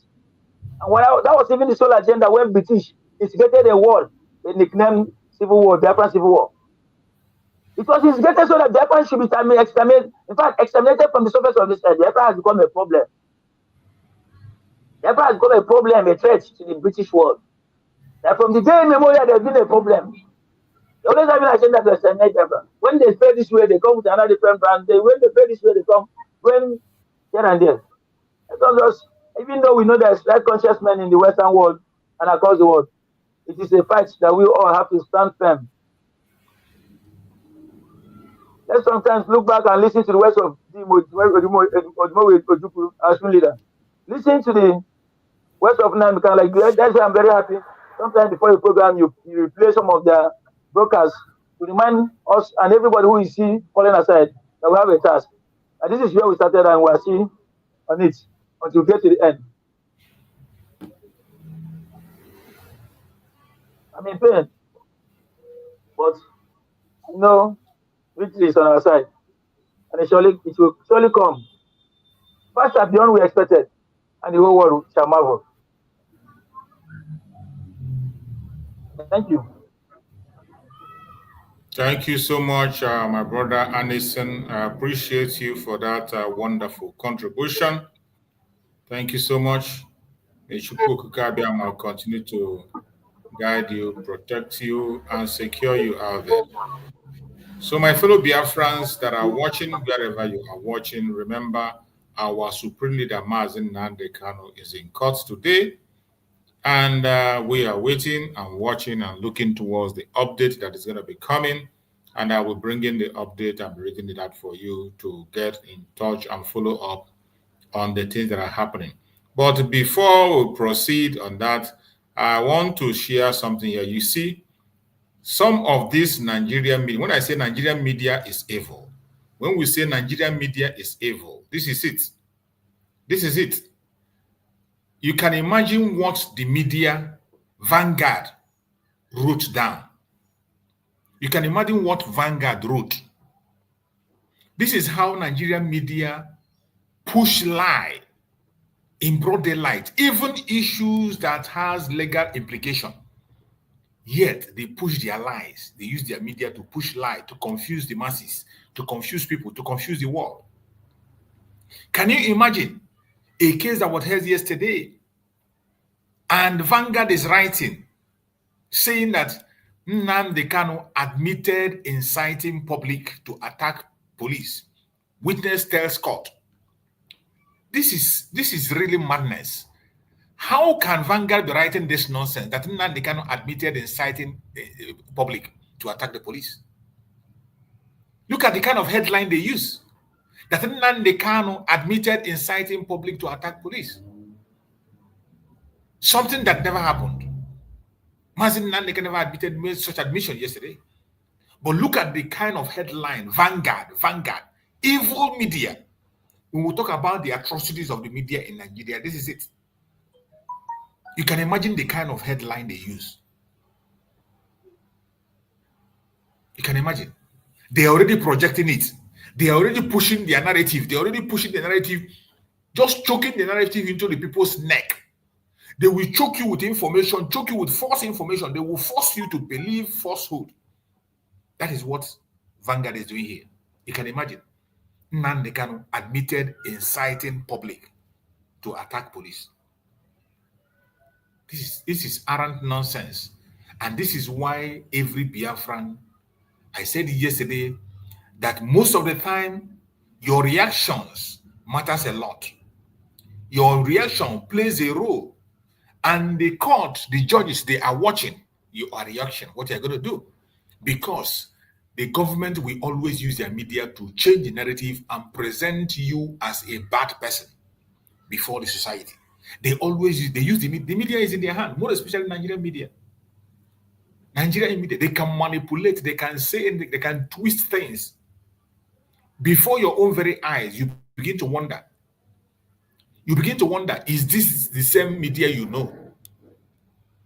Or you begin to ask yourself, are you making a mistake? No, you're not. You're not. The only issue is that we have a criminal media, a media that cannot be trusted. So you must have to be at alert to verify your own information. Seek information by yourself. Don't wait for anybody to come and tell you. Don't wait for anybody to come and narrate to you. You have to do it yourself. Get your own information, explain it, analyze it, put it forward, digest it. That is the thing you have. That is all you got to do. But if you leave the information in the hand of these criminals, they will continue to twist it against you. They will continue to push it against you. And that is one thing that we will not allow. We will continue to follow them bomber to bomber. And that is why we are coming here every morning. So let us go through the update that we have so far. This update we saw now, let's just read it out. Mazi Nnamdi Kanu court update. The cross-examination starts immediately. Cross-examination of prosecution witness PW2 BBB by the defendant team. Witness BBB called in behind the closed dock. Enclosed dock. A letter from former Attorney General Malami has been shown to the witness, which he confirmed as a certified true copy. Subsequently, the letter hereby has been admitted as an exhibit by the judge. Transcription of cross-examination proceedings. Witness BBB, that is the government witness, BBB, reading the former Attorney General's letter to the DSS to arrest Mazi Nnamdi Kanu. The letter includes accusations of incitement. Mr. Kanu, in a related broadcast, asked IPOB hoodlums to lay the attack on security personnel. Police stations were attacked, instigation of cyber crime, etc. Prosecution. You obtained the defendant record and written statement. Question. The witness answered, BBB. He was offered the statement, but he declined to sign it. Again, the witness stated that he himself signed the statement. The prosecution requested that the witness read the statements of MNK, Mazi Nnamdi Kanu. Prosecution. Witness, in your evidence, you stated that you took a statement before Mazi Nnamdi Kanu and his counsel. Is that correct? Witness BBB, yes, my lord. They went further. The prosecution has submitted the flash drive containing Mazi Nnamdi Kanu's broadcast to the court.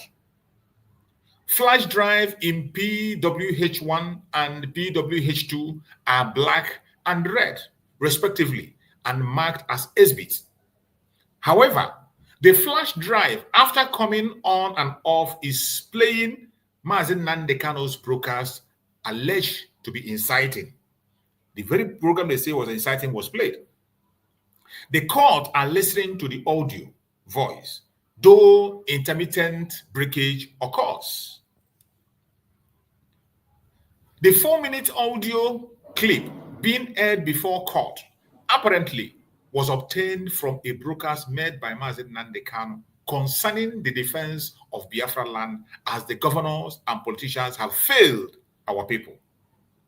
That is the program that we are playing, where Mazi Nnamdi Kanu was calling on the governors, calling on the politicians to defend Biafra land and protect their people. And they failed to do so. Mazi Nnamdi Kanu was there talking and speaking. That was the broadcast they played in the court. Transcript of the audio clip aired in the court as evidence. That was what they brought as evidence. Note, Mazi Nnamdi Kanu Mazi Nnamdi Kanu speak about, this is what is contained in that very audio now. I want you to listen to this very part. That audio that was presented now as one of the exhibits. I think it is Mazi Nnamdi Kanu Council that presented this very one. Now, transcript of the audio clip aired in court as evidence. Yes. This is what it contains. This is what was in that very transcript. Mazi Nnamdi Kanu speak about the shedding of blood of innocent Biafrans. The same way they killed our people in Obibo, Delta, and other states, that we, IPOB, must stop them. This is what Mazi Nnamdi Kanu was saying in that audio they presented. So we are just reminding them the content, because they pick only the aspect that they love. That Mazi Nnamdi Kanu was inciting. Mazi Nnamdi Kanu told people to attack police. But this was the whole information that was in that very clip that they cut one part. They cut one part. And now this is the full information on that very clip that played in the court. Mazi Nnamdi Kanu speak about shedding of blood of innocent Biafrans. The same way they killed our people in Obibo, Delta, and other states, that we, IPOB, must stop them. That is what Mazi Nnamdi Kanu said. Secondly, Mazi Nnamdi Kanu said, invaders come from Niger, Chad, and other African countries to kill our people. Mazi Nnamdi Kanu said, Fulani incursion in our land can never work. Mazi Nnamdi Kanu said again, they have managed to fragment and divide our people, and IPOB must defend our land until the Fulani terrorist presence is eliminated. These are informations which are absolutely correct and right, but they took the one they want. Now, these are what the audio contained. Mazi Nnamdi Kanu, governors come to do the bidding of the caliphate. The governors, we all know what they are doing is the bidding of the governors are not standing for the people. It is a fact and the unavoidable fact. Mazi Nnamdi Kanu said, governors come to the bidding of the caliphate. Mazi Nnamdi Kanu said again, any police officer who supports the killing of Biafra will be held accountable for it. That's what he said in that very clip. The land of Biafra is under occupation, which is what it is, even up to today. It's under occupation. Even now that Biafra have been officially declared, our land is still under occupation.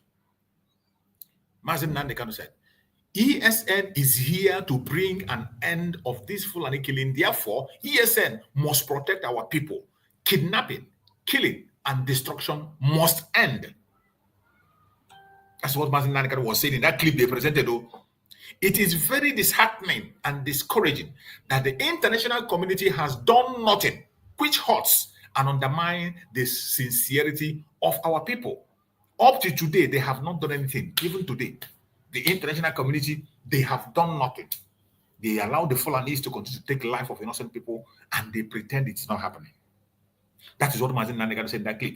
But they choose the one they want and they present it. In that same clip, Mazi Nnamdi Kanu said, in the fullness of time, our people will appreciate our collective resolve. Mazi Nnamdi Kanu, again in that same clip, one day, whipping must end in our land. Definitely. One day, whipping must end in our land. Mazi Nnamdi Kanu said again, self-defense is constitutional. Self-defense is constitutional. Mazi Nnamdi Kanu, referendum is not a crime. Mazi Nnamdi Kanu, anywhere you kill a Biafran, you will be killed.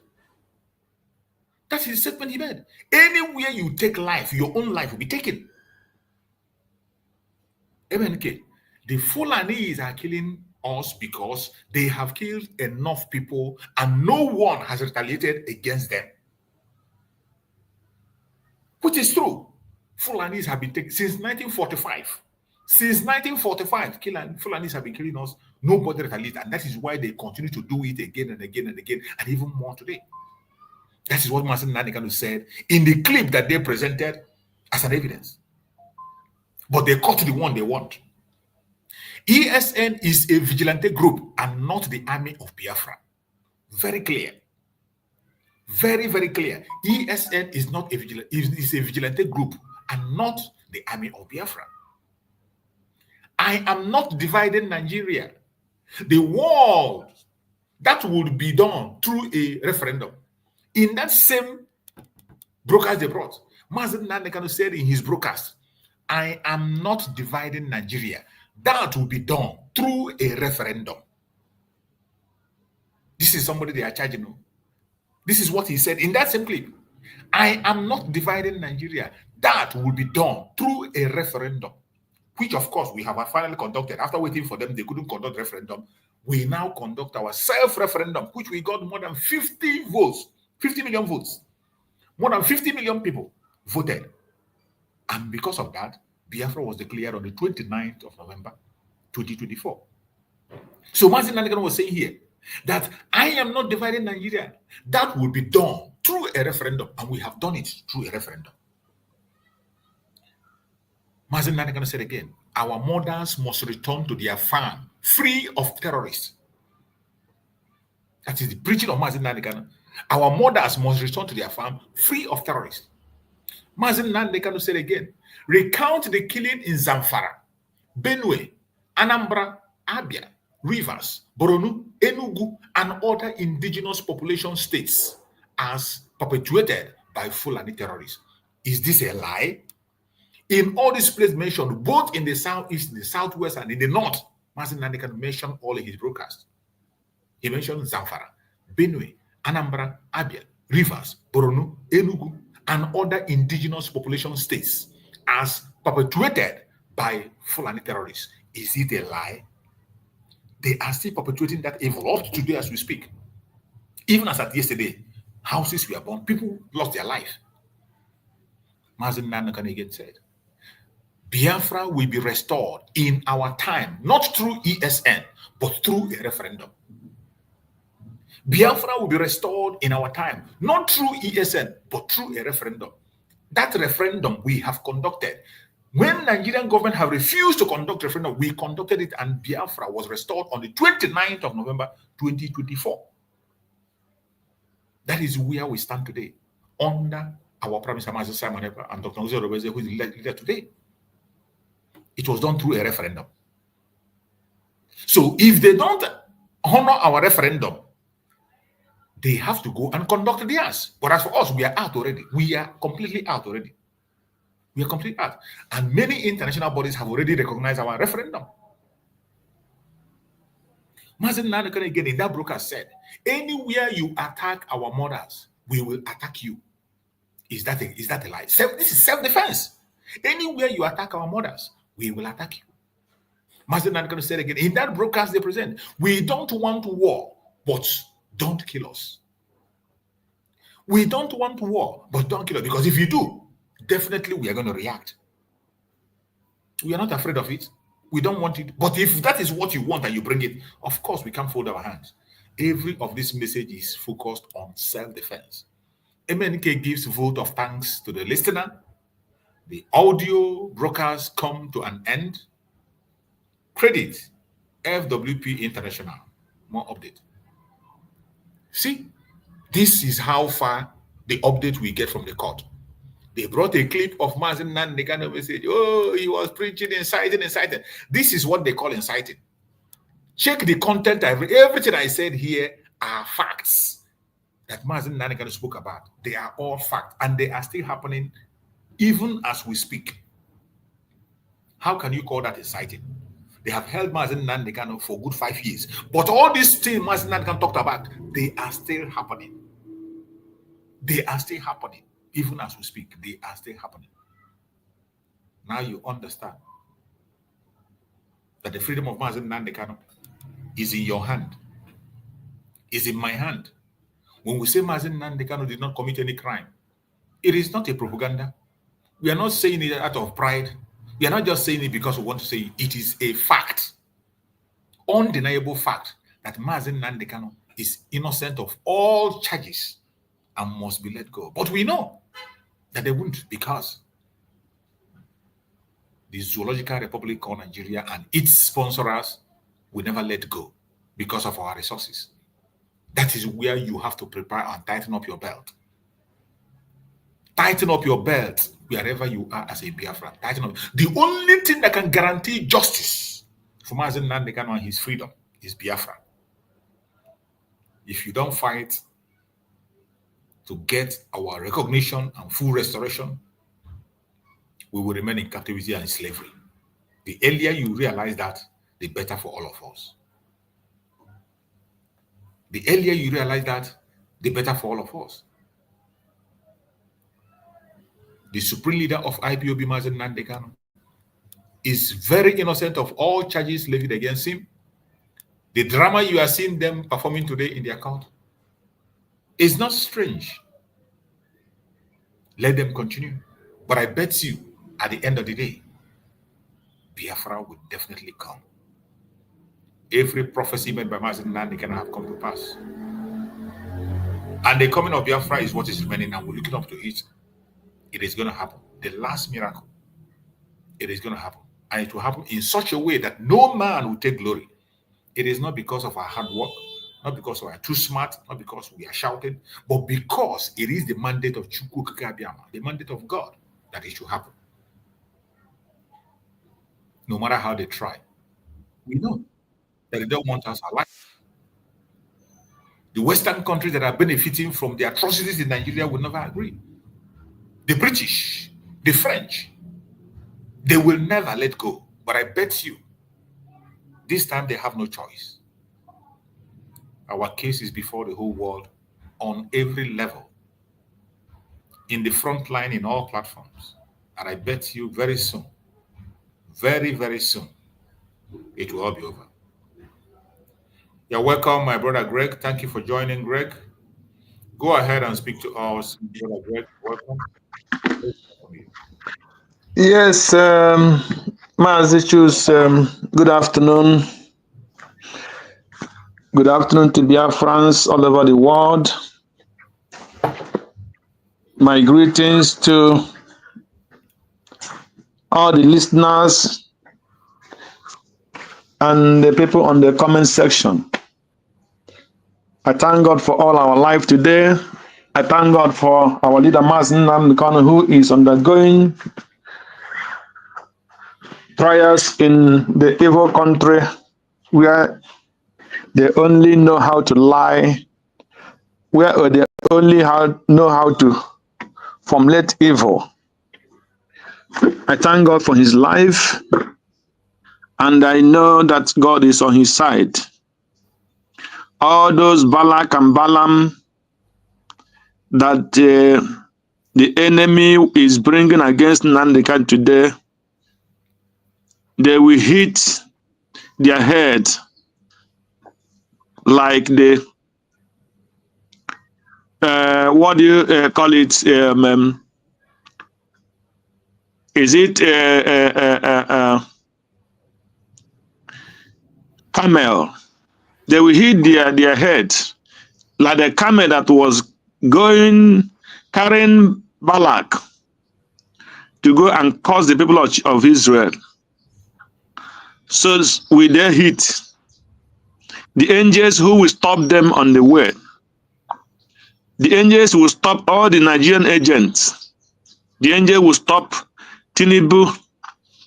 He will stop all the evil lawyers against Mazi Nnamdi Kanu and all the evil witnesses, the liars, the propagandas, those that cook up stories against an innocent citizen. Heaven will stop them like those camels, and they will crush because they will not stand the spirit that will come within Nnamdi Kanu in the court today. We pray that the angel of God will be with him and fight the battle, because it's not of the flesh, it is of the spirit. So whatever he's doing today is a victory for Biafra. What he's going through in Nigeria today is a victory for Biafra, and a victory for those that demand and those that love freedom. So Nnamdi Kanu, the heaven that gives freedom will rain freedom upon him and upon the Biafra land and upon the Igbo people precisely. That is our prayer today. And we pray for our Master Simon Ekpa, that God who keep him, sustain him to this day, we do the same thing wherever he is and whenever his court is coming on. We pray for the strength of God and the able of God to be with him. We thank God for everything today, and we appreciate God for every work you are doing, Mazi Choose and all the medias, that heaven will be your strength and reward you for your good works. Thank you, my brother. Yes, before I continue, I must pray for Dr. Ngozi Arabeze. I pray God for his strength upon her. I pray God for more wisdom, for more knowledge, and at most, I pray God for more open doors for the Biafra that she is in the present leading, that heaven will not let her make mistake, that God and his angels will guide her to do the right thing that will break the camel's head, that Biafra will totally be free. And at the same time, I want to thank Dr. Ngozi Arabeze again for the 29th November declaration. Choose. With what I read this afternoon, as I just come in now, I just open up my Twitter and I look to Dr. Ngozi Arabeze handle, and I saw what the Daily Trust and this thing that they wrote about her, about the case of our Mazi Simon Ekpa in Finland, the evil land, the people that we thought they were reasonable, the Finland is talking that the investigation and the charges against our leader, Simon Ekpa. So I thank Ngozi Arabeze one more time for standing Gidigbam on the 29th of November for declaring Biafra. My brother, choose. If Biafra were not declared on that 29th, it's just like going to church and being a Christian without Christ rising from the dead. I'm telling you the truth. Just like a Christian believing in Christ, or believing that there is God, when Christ died and he did not reason, he said our faith is nothing. So, if Biafra were not declared on that 29th November, if the enemy has succeeded, I'm telling you today, choose, you cannot be making this broadcast. You will be called a terrorist in anywhere, in any place.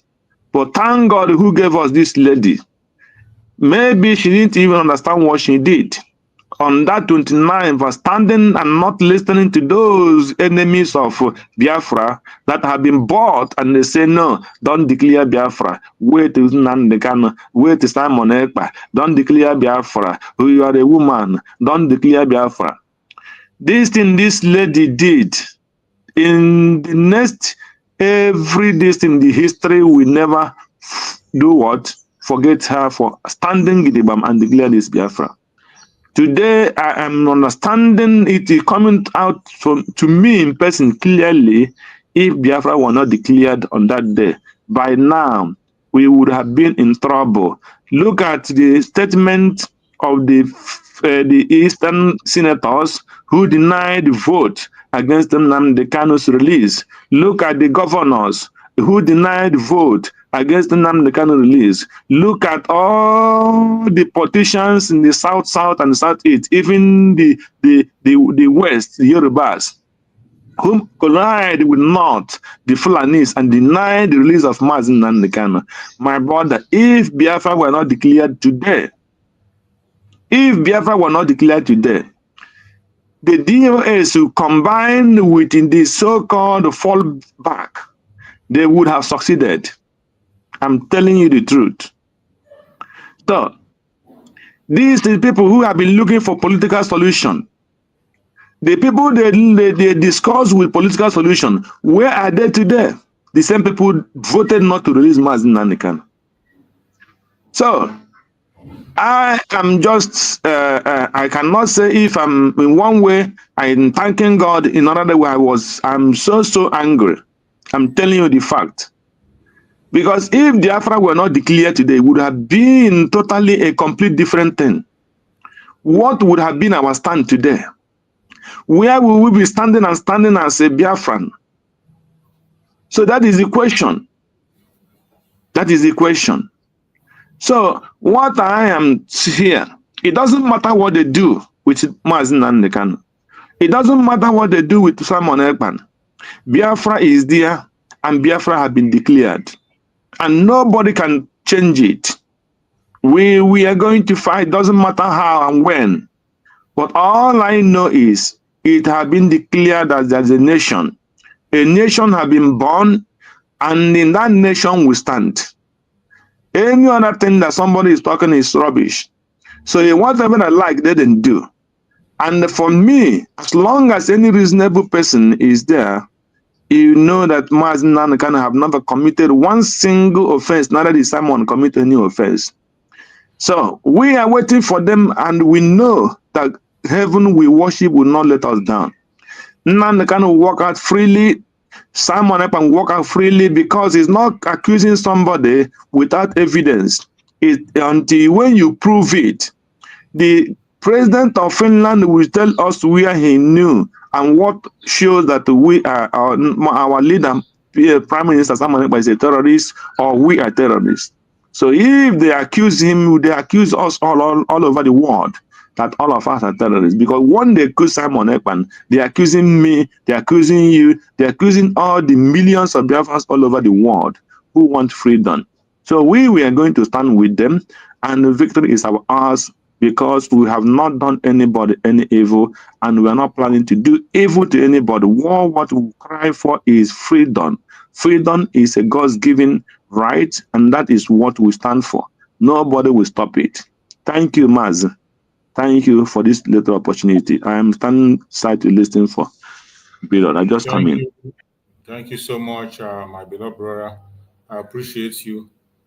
We know that Finnish authorities are doing their maneuver, whatever they like, they are doing. Let them continue to do what they are doing. But I bet you, at the end of the day, they will be disgraced as they have chosen the path of disgrace. That disgrace is going to be their portion.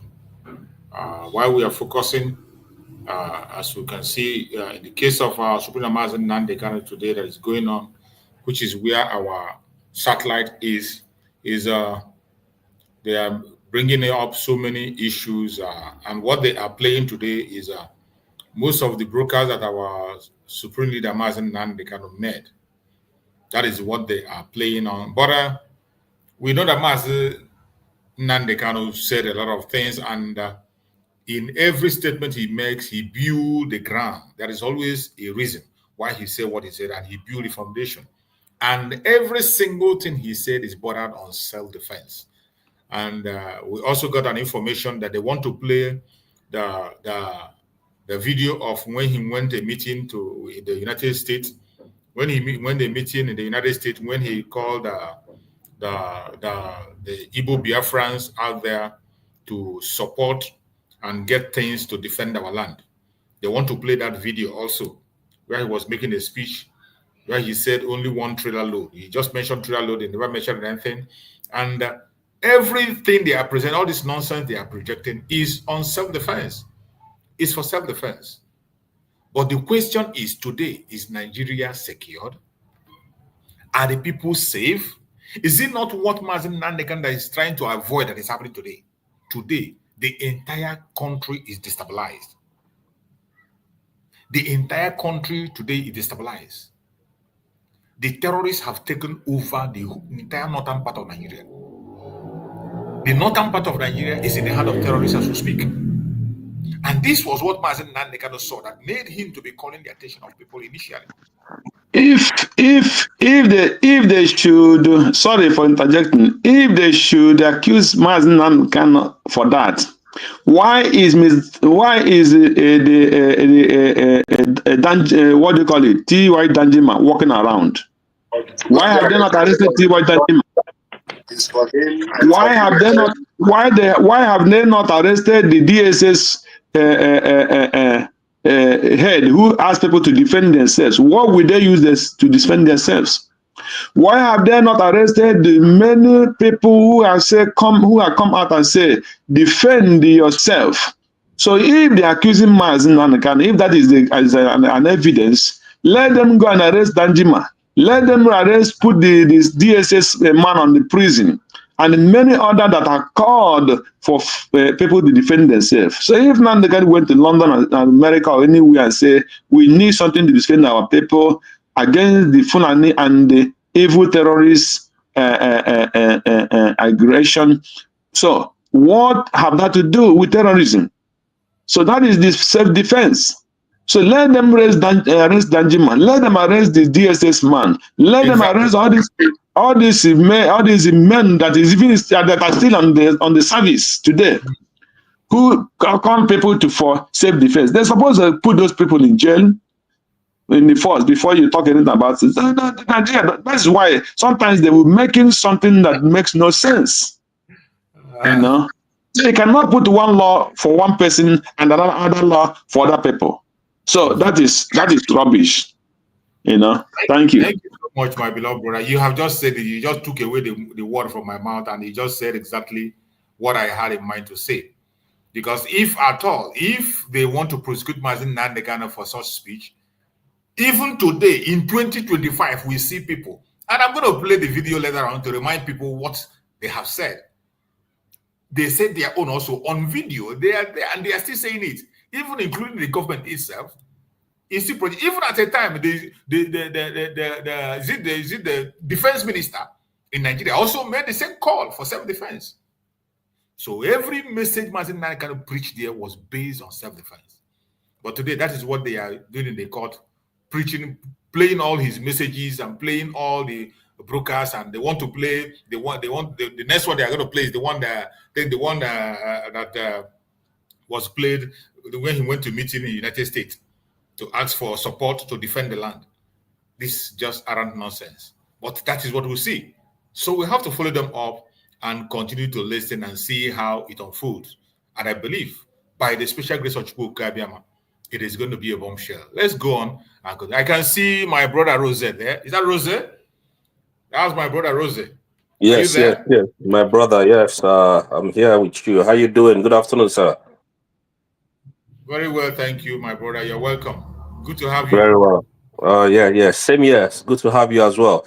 Yes, I just want to quickly speak on the issue of of our leader Mazi Nnamdi Kanu. Number one is that first of all, Nigeria should know that they are committing act of terrorism by trying Mazi Nnamdi Kanu.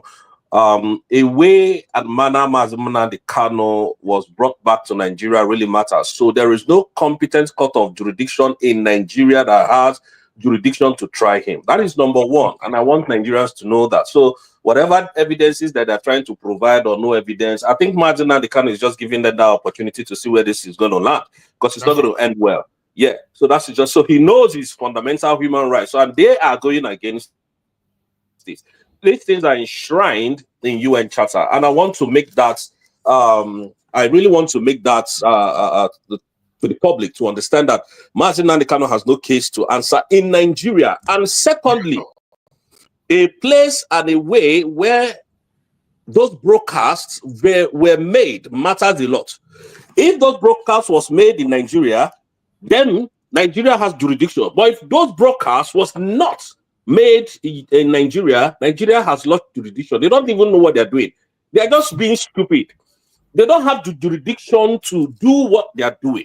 What they are doing is purely illegal. We all know this. So if Mazi Nnamdi Kanu's case continues in this manner, then it means that Nigeria has a question. They have so many questions to answer in the international world. And I don't know why ICC is keeping quiet and leaving all this rubbish to play out. Where did Nnamdi Kanu carry out these activities? It must be stated. What did he say? Did he say, when you see Malami, because Malami is the one orchestrating this nonsense, because they know that the whole thing will fall back at them. Where is Malami? Where did he make all these statements? I thought when Malami kidnapped him from Kenya, he said, no, they can't carry the Nigerian passport and with the help of the Interpol. I thought that was what he said.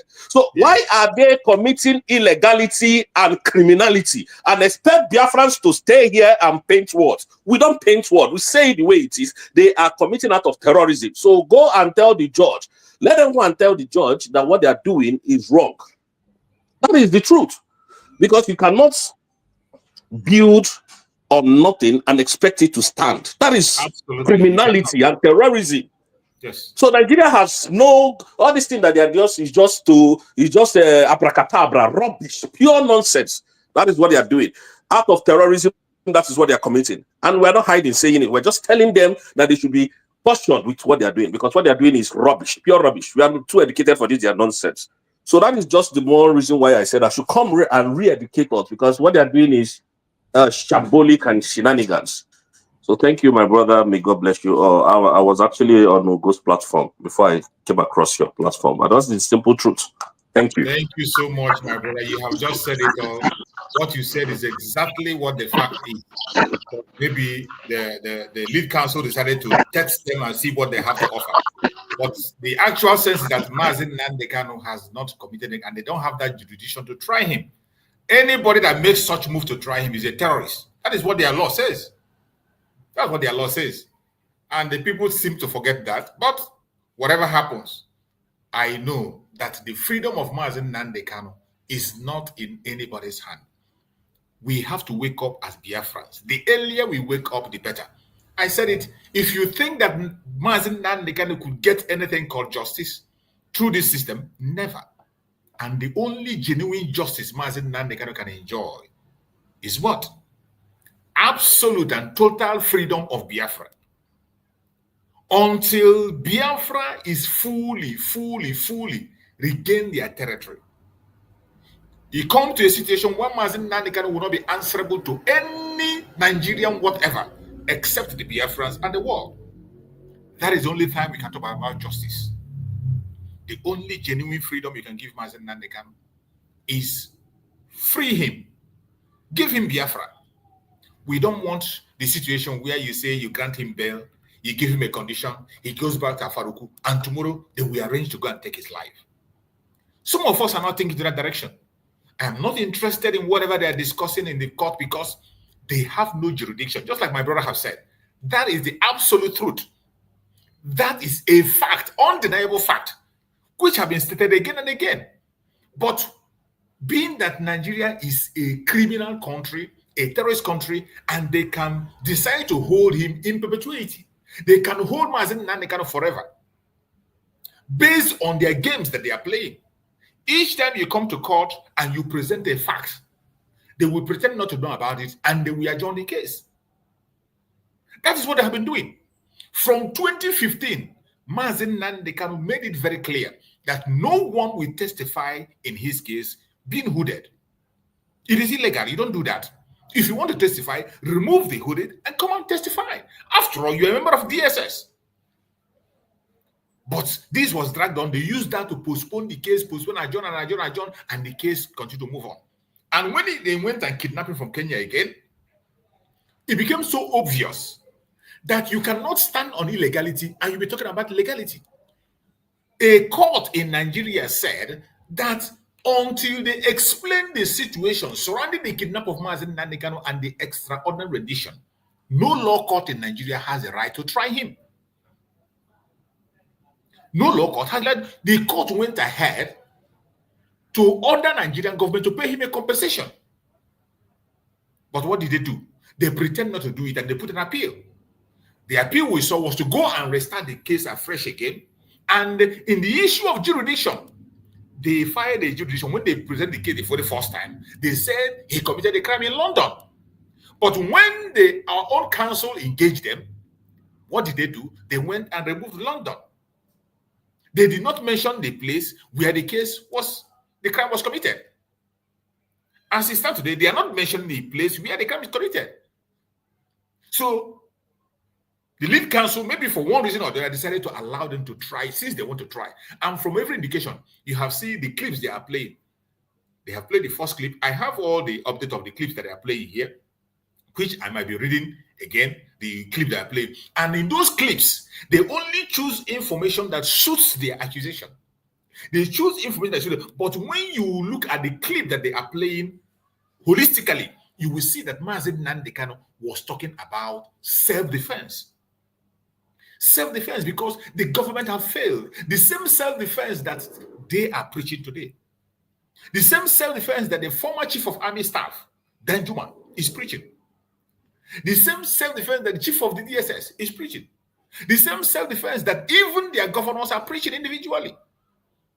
That is what Mazi Nnamdi Kanu is preaching in every single broadcast you see him broadcast. Holistically, look at it. He is talking about self-defense for the people. Nigeria is a terrorist government. We have seen them reintegrate terrorists into their military. And how can you allow me to put my hand in the hand of a terrorist? No sensible person will do that. No sensible human being will put his or her life into the hand of a terrorist country, a terrorist government, to protect him.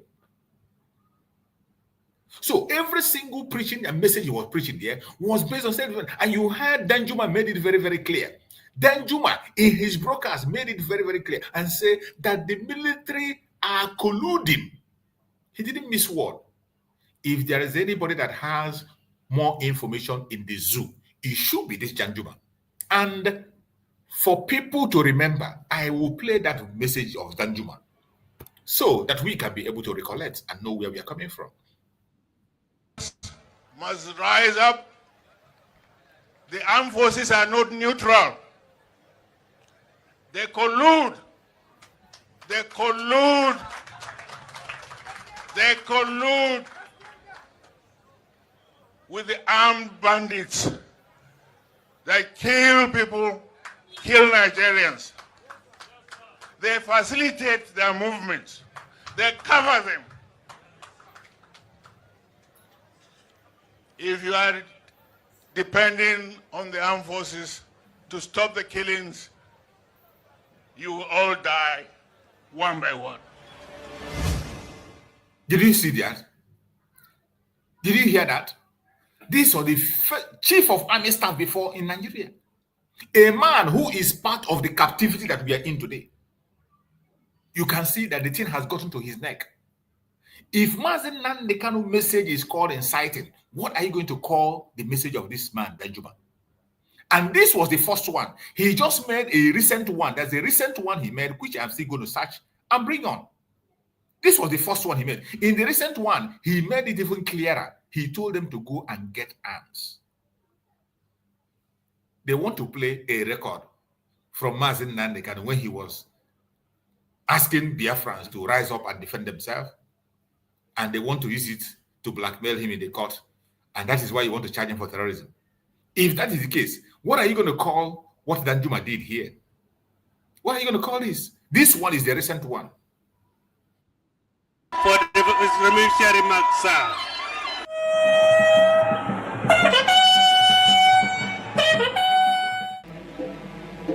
Some few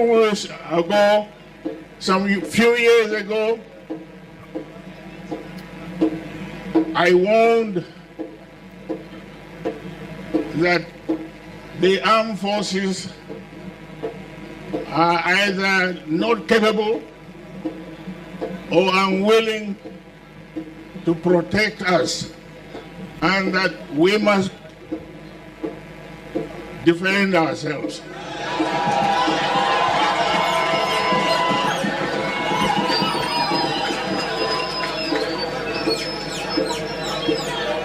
The first denial of what I said came from the Ministry of Defense. They said I was lying. And they set up a kangaroo board of inquiry to investigate the truth or otherwise of what I spoke. And they invited me to come and testify. I did not go. I did not go. They called him, he refused to testify about what? Because he knows them very well. They wrote their report, which said that I was only speculating, that there was no evidence. And now there is evidence. The whole country now is being run and overrun.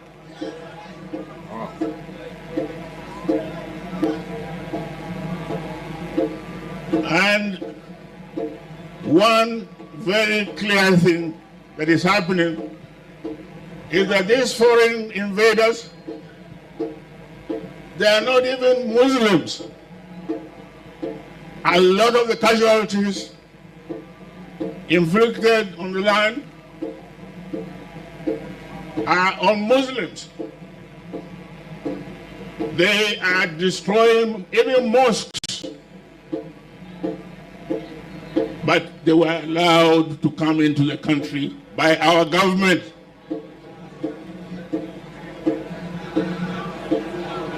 Now, as a soldier, my training teaches me that the best defense is attack. Did you hear that? Did you hear that? Will you call this one incitement or not? If you call the brokers of Mazi Nnamdi Kanu incitement, what will you call this one? Choose, my brother. I tell you, Nigeria is an evil country. I think all these things will be presented to them in Finland and this Nigerian, this is their demonic cult in Nigeria. People everywhere. That this man said he, as a soldier, knew that the best way to defense is to attack first. But Nnamdi Kanu was not talking about him attacking. He was only asking that for us to defend ourselves when they attack us. And somebody was not talking about attacking. Someone was talking about when defend ourselves when they attack us. But Danjuma is telling his people now to attack these people first as a military person. And nobody have touched him. But they were able to go all the way to go to Kenya and kidnap Mazi Nnamdi Kanu, simple because Mazi Nnamdi Kanu is an Igbo person and he is talking about freedom of his people. So the Finland will tell us differentiate for us between self-defense to be called the terrorists, and when somebody is talking about freedom of his people because his people is being killed, being killed every day. So that is the case there.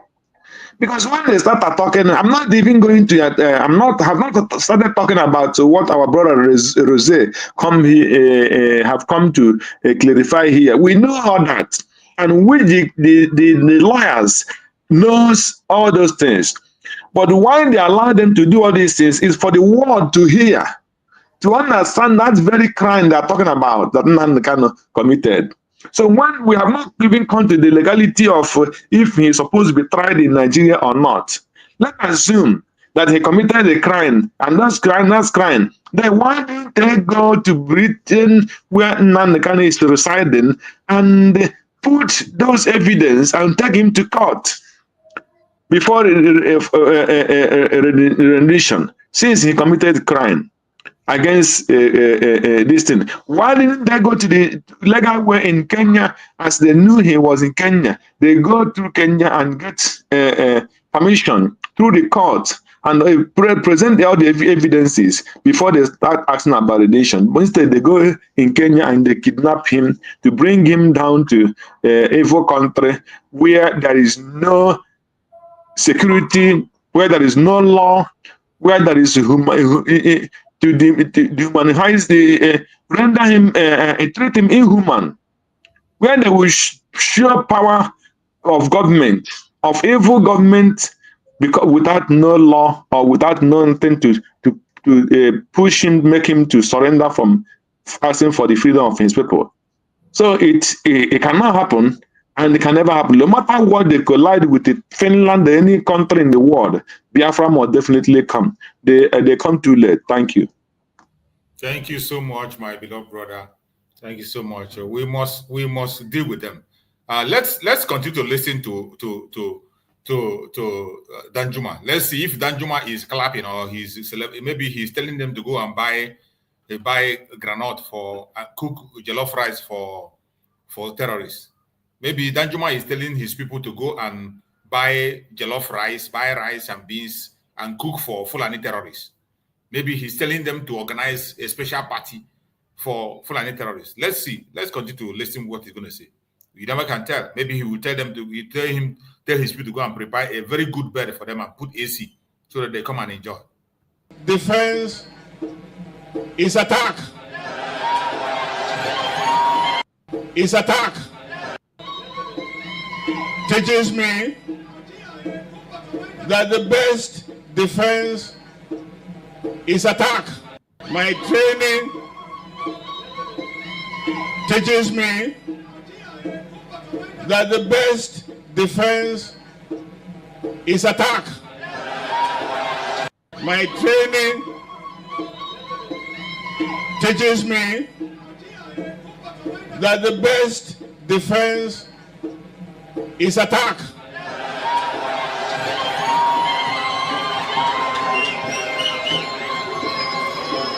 Right now,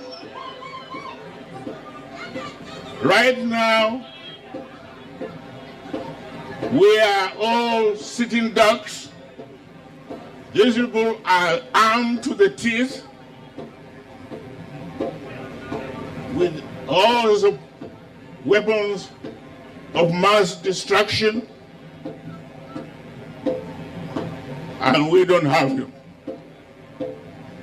But we have the numbers, and the land belongs to us.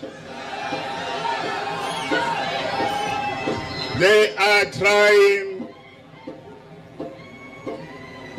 to recolonize us and take over our land. Can I allow you to defend yourselves? They are trying to recolonize us and take over our land. Can I allow you to defend yourselves?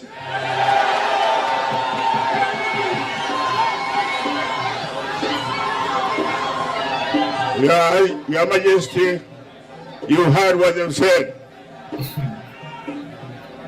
You must then unite our people. A lot of the attacks that I got was from our people. They said I told them to defend themselves. I didn't give them arms. I will not give you arms. Find out how these people who have it got it.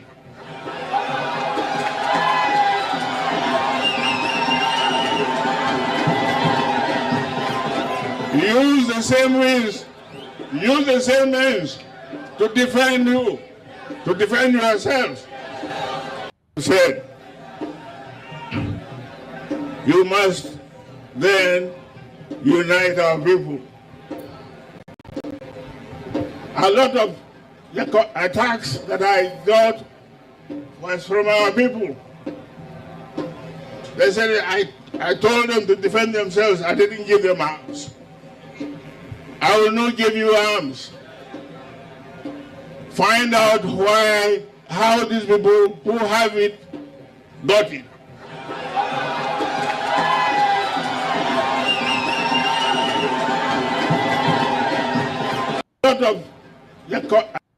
I hope people are hearing the Biafrans. Those Biafrans who are waiting for Biafran government. You're waiting for Biafran government. You're waiting for Dr. Ngozi Orebweze to come and buy defensive mechanism for you. Shebi, you're hearing it. This one is an expert advice coming from Chief of Army Staff in the Zoological Republic. Should be the hearer. Very big advice that you can borrow. If you know how those people that are coming get their own, go and get yours. So this one is not incitement, though, as long as it's coming from Danjuma. As long as it's not coming from a Biafran, it's not an incitement at all. This one is a genuine one. So make we borrow the advice from them. Danjuma said, if you know how they get their own, go and get yours. According to Danjuma. Not according to me. Not according to Mazi Nnamdi Kanu. Not according to Mazi Samanekwa. Not according to Dr. Raboise. According to Danjuma, former chief of army staff in Nigeria. If you know how the terrorists get their own weapon to come, go and get yours. A straight advice. Heed to that advice. Don't fail. Attacks that I got was from our people. They said I told them to defend themselves. I didn't give them arms. I will not give you arms. Find out how these people who have it got it.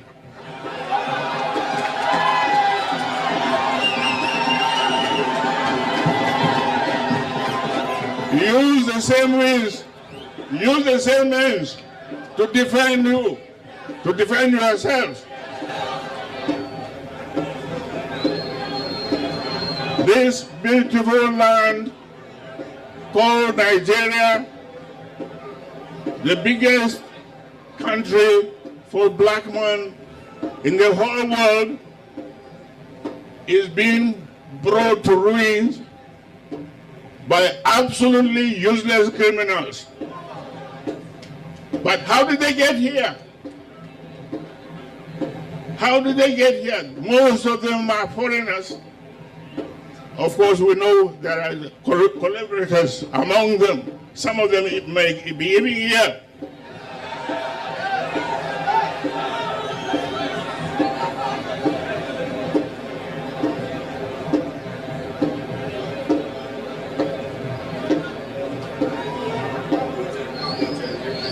So my prayer is that God Almighty that has given us this land will give us the courage to face up to our enemy and locate where he is and root him out, drive him out of the country. This we must do. Otherwise, Nigeria is finished. Thank you. So, everyone that is watching across the world, what you have from Danjuma, I don't know what you will call it. If you call the brokers of Mazi Nnamdi Kanu incitement, this one of Danjuma is a Christmas celebration. You call it inauguration of a peace summit. That is it. But I bet you they have nothing to do. But since they want to test their ability, the lead council, in their own wisdom, have decided to allow them to fool themselves. Let the whole world watch. After all, let the whole world watch what they want to talk. And they have played the second audio. The second audio that was played in the court on the case of Mazi Nnamdi Kanu. The audio broadcast plays. Mazi Nnamdi Kanu speak about the protests happening in Lagos. They are killing us right now as we protest in Lagos. Kill them if they kill you. Police are killing us, and the Ilasamaja police station has been burnt down. They created anarchy, and we won't let them. Ambush them where you can. We are at Obibo Express. We are at Obibo Express. Protest now, a caller said. We are at Obibo. Protest now, a caller said. This is one of the audio, the second audio that I played. This is the content of the second audio. The second audio also continued. He said, can you hear the caller on the line? Mazi Nnamdi Kanu was asking on that broadcast, which he made during the NSAS. This NSAS broadcast. Say, can you hear the caller on the line? Mazi Nnamdi Kanu was asking, can you hear the caller on the line? Because it was the caller that was complaining what was happening. A caller called in to the program. The first one I read was a caller. A caller called in and was saying all those things. And Mazi Nnamdi Kanu was asking, can you hear a caller on the line? He was telling the world if they can hear. Because the caller was mentioning the atrocities that was happening that the government is committing. The caller called in and the caller said they are killing us right now as we protest in Lagos. And Mazi Nnamdi Kanu responded, if they kill you, you kill them back.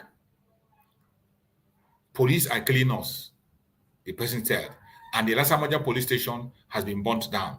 They created anarchy and we don't let them. Ambush them where you can. We are at Obibu Express. So these are callers that called in. When they called in, and Mazi Nnamdi Kanu was responding. I am calling from Ikeja. Another caller called in. Caller attack. I am calling from Ikeja and Allen Avenue is blocked. There is no attack. I am calling from Ikeja and Allen Avenue is blocked. There is no attack. The security agents are killing in Ilenanwa water line and other places. These are reports of people that were calling in and we were giving report on the live program of Mazi Nnamdi Kanu, what the Nigerian police were doing. And when these kind of things are happening, when the innocent people are being murdered in cold blood, do you expect them to keep silent? Do you really expect them to keep silent? I have no need for anything in life. I was born so that Biafra may come and freedom for the Middle Belt for everyone. This is what Mazi Nnamdi said. When the called in and all the complaints were coming in, Mazi Nnamdi Kanu said, I have no need for anything in life. I was born so Biafra may come and freedom for the Middle Belt and for everyone. That was the response of Mazi Nnamdi Kanu. The second audio continued to roll. In that second audio, he said, you can go on. Mazi Nnamdi Kanu, caller from Aba, they are coming to kill us with impunity and they are killing us right now. A caller from Aba was telling Mazi Nnamdi Kanu that they are coming to buy us and they're buying us in Aba. MNK, anything you have as a weapon, use it and buy them. Attack them. The evil must stop. This was as a response to what was happening at that time. Somebody called in. If you, assuming you that is watching me on this program, you left your family at home. All of a sudden, you got a call that somebody is attacking your home, your family, that people are dying. Your first son have gone down, second son have gone down, and the only one that survived, you're on call with him. What are you going to tell that person on call? Are you going to tell the person to fold his hand and watch himself go down too? Or you're going to tell the person to defend himself? A simple logic. Every single thing that Mazi Nnamdi Kanu was saying on that broadcast was out of self-defense because of what was happening at that particular point in time. It was self-defense. And they played that video. That's how they played audio. They brought another audio. Mazi Nnamdi Kanu court update. Third audio clip of Mazi Nnamdi Kanu being aired in court as evidence. The third audio. So they are just bringing one audio to the other. This is the third one they brought. The third one, a minute silence for those who were killed in the protest as in our land. We will remain internally grateful to them for defending us. That was a prayer that Mazi Nnamdi Kanu made before he started. A large number of Biafrans were slaughtered while the world turned a blind eye, which is true. We shall honor those who have passed away defending us. We shall remember our heroes. Britain supplied the Fulanis with weapons to kill us, even though they brought Christianity to us. Paying for the fallen heroes and heroine family, prayer for the families and families of all those that have fallen. That was Mazi Nnamdi Kanu speaking. And the third audio continued. Tomorrow, May 30th, we must honor them. They must be complete lockdown. You see, this thing happened on May. This audio that is in May. And coincidentally, we are still in May. May is a very important month for us as Biafrans. This month of May. If you are a Biafran and you have not known the importance of this month of May, you can see, coincidentally, we are still in that May. They went and but Mazi Nnamdi Kanu made so many brokers, but that one that happened on that May was the one they brought. This May is very significant. And remember, in this May, on the 30th, our headquarters in Washington, D.C. will be open. Peace Summit is going to be held. A Heroes Day again, another May. And today we are still in that May. They are talking about things that happen in May. And I'm going to read what that very one says. It said, tomorrow, May 30th, we must honor them. There must be complete lockdown, peace and calm, because the day is critical in our lives. IPOB is a peaceful movement. Our enemies are planning to start a roadside massacre against us. Biafra must be in lock and key as we remember the fallen heroes and heroine. You see, Mazi Nnamdi Kanu gave a reason why we must stay at home. Because 30th May is a very significant day. We cannot come and protest. We cannot hold placard and begin to remember our hero. We cannot do anything except we sit in our homes. And Mazi Nnamdi Kanu called for that seat at home. Biafra land should be under lock and key. A complete lockdown, so the enemies won't have any excuse to take our life and blame us. Fulanis will do anything to provoke our people. Tomorrow morning should be peaceful.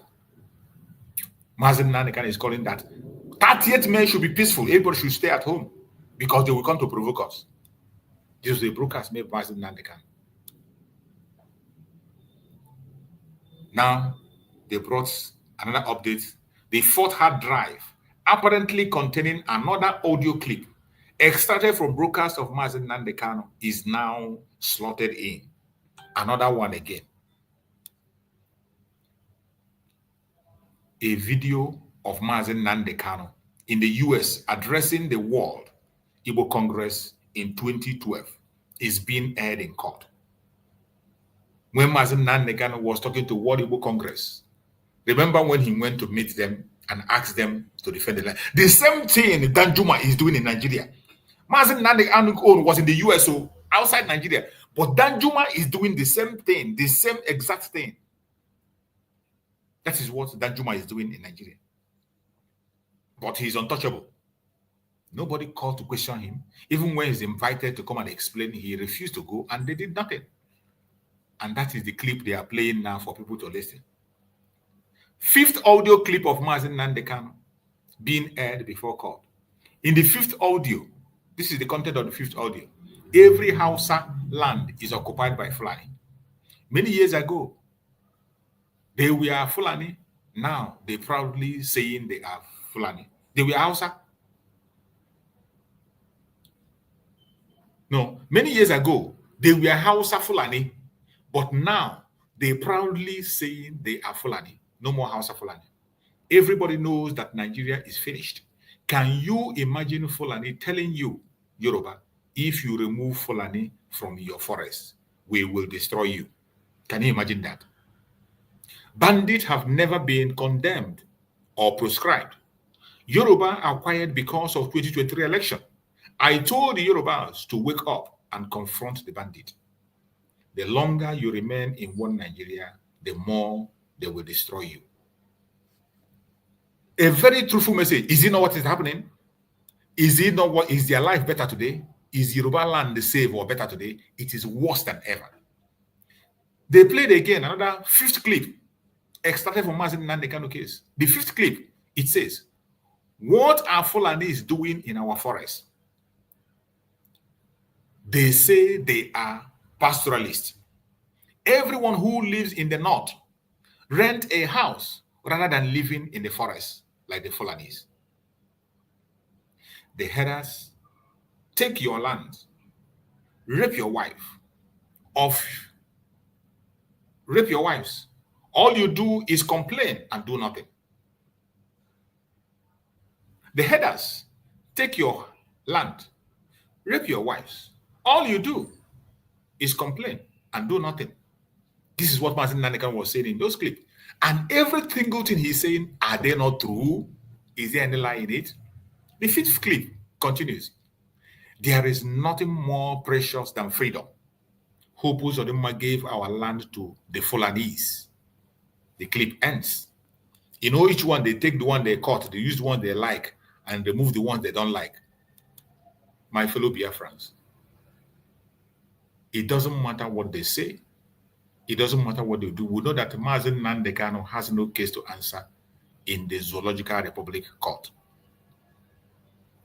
Whatever they are doing today or whatever they are projecting is just a propaganda, blackmail, and lies from the pit of hell.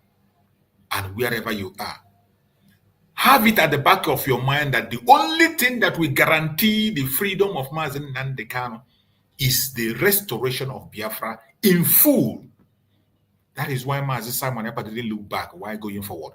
That is why Dr. Ngozi Orebweze went ahead to redeclare Biafra on the 29th of November 2024. What we owe Mazi Nnamdi Kanu today is to seek for recognition and restore Biafra. Only that can guarantee his freedom. Only that can guarantee security. Only that can guarantee justice for him. If you are seeking for a freedom that they will tell him to go home and come back and begin to chase his life again, you don't know what you're doing. You're welcome, my beloved brother, Mazi Amarachi. Thank you for joining. Go ahead and speak to us, my brother Amarachi. Unmute yourself, my brother. Unmute yourself. You are muted. Yeah, now. Am I coming out now? Loud and clear, my brother. You're welcome. Okay, good afternoon from my end here. You're welcome. And I say thank you so much for the powerful and wonderful work that you have been doing for our great generation, Biafra. May Okika Biama continually to bless and inspire you powerfully in the mighty name of Yeshua. You see? Actually, what is going on is something that I don't know. It's just something that I don't know how to say it. But one thing I would like Biafrans to know is that Biafra, we saying that Biafra is a divine project is not just an ordinary something. So there is something attached to it. Biafra is a divine project. It's not something that we will just have just easily, just like that. Yes. You know, there are a lot of challenges that we will face before we have this our Biafra, and which are the things we are facing right now. All we just need for ourselves now is just to come together as people, realizing, and another thing I would like us to realize that we are covenanted children of God. Elohim, God is the one that they introduced in this the invented ones. That is the God, the invented God.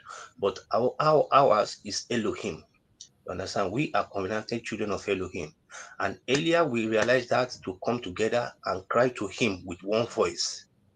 I tell you, once we come together to Him and cry to Him, because definitely all we are seeing today going on is not ordinarily. It's because He's offended, He's angry with us. God indeed is truly angry with us. And earlier we realized this and come back to Him as His people, because we are His special people on this planet Earth. We are special people. Whether anybody can accept it or not, but we are special people. You know. So, and being the special people of His, we are covenanted with Him in the sense that we have way of living our life. There is a lot of things that how do I say that is forbidden for us. We are not supposed to be living the way other people are living. As a covenanted children of God, we have limits to some certain things, even what we eat. As a covenanted children, the people that I see that are even keeping that covenant sometimes for the moment now are those people that believe we are seen as a Sabbath people. Those are the people that are keeping the rules for the moment. And these are our origin. We are people that have covenanted with Sabbath. We are Sabbath people. Understand? And those people that is because of we have been conquered for a long time. And that is why you see those people that are in Israel today rushing to go and establish Israel. Israel you are seeing today is an invented Israel. The original Israel is me and you that are here. You understand? So yes. Earlier we realized that God is angry with us, better for all of us. And once we cry to Him with one voice, I promise you everything will change. Once we come to him as people, as his own people, and cry unto him, definitely things will change, and nobody, nobody, no authority in this world will be able to stop us. It's a promise I'm promising our people, because this is something I knew very perfectly well. You understand? That is our problem. Unlike we see it in the book of Daniel, chapter 7, verse 25. He said they are going to change the time and season of everything. You understand? And which is what we are just seeing today now. And who are those people that are going to change the things and the rules, the times and everything? All you can afford today as in the Catholic. All you can afford today as Papa.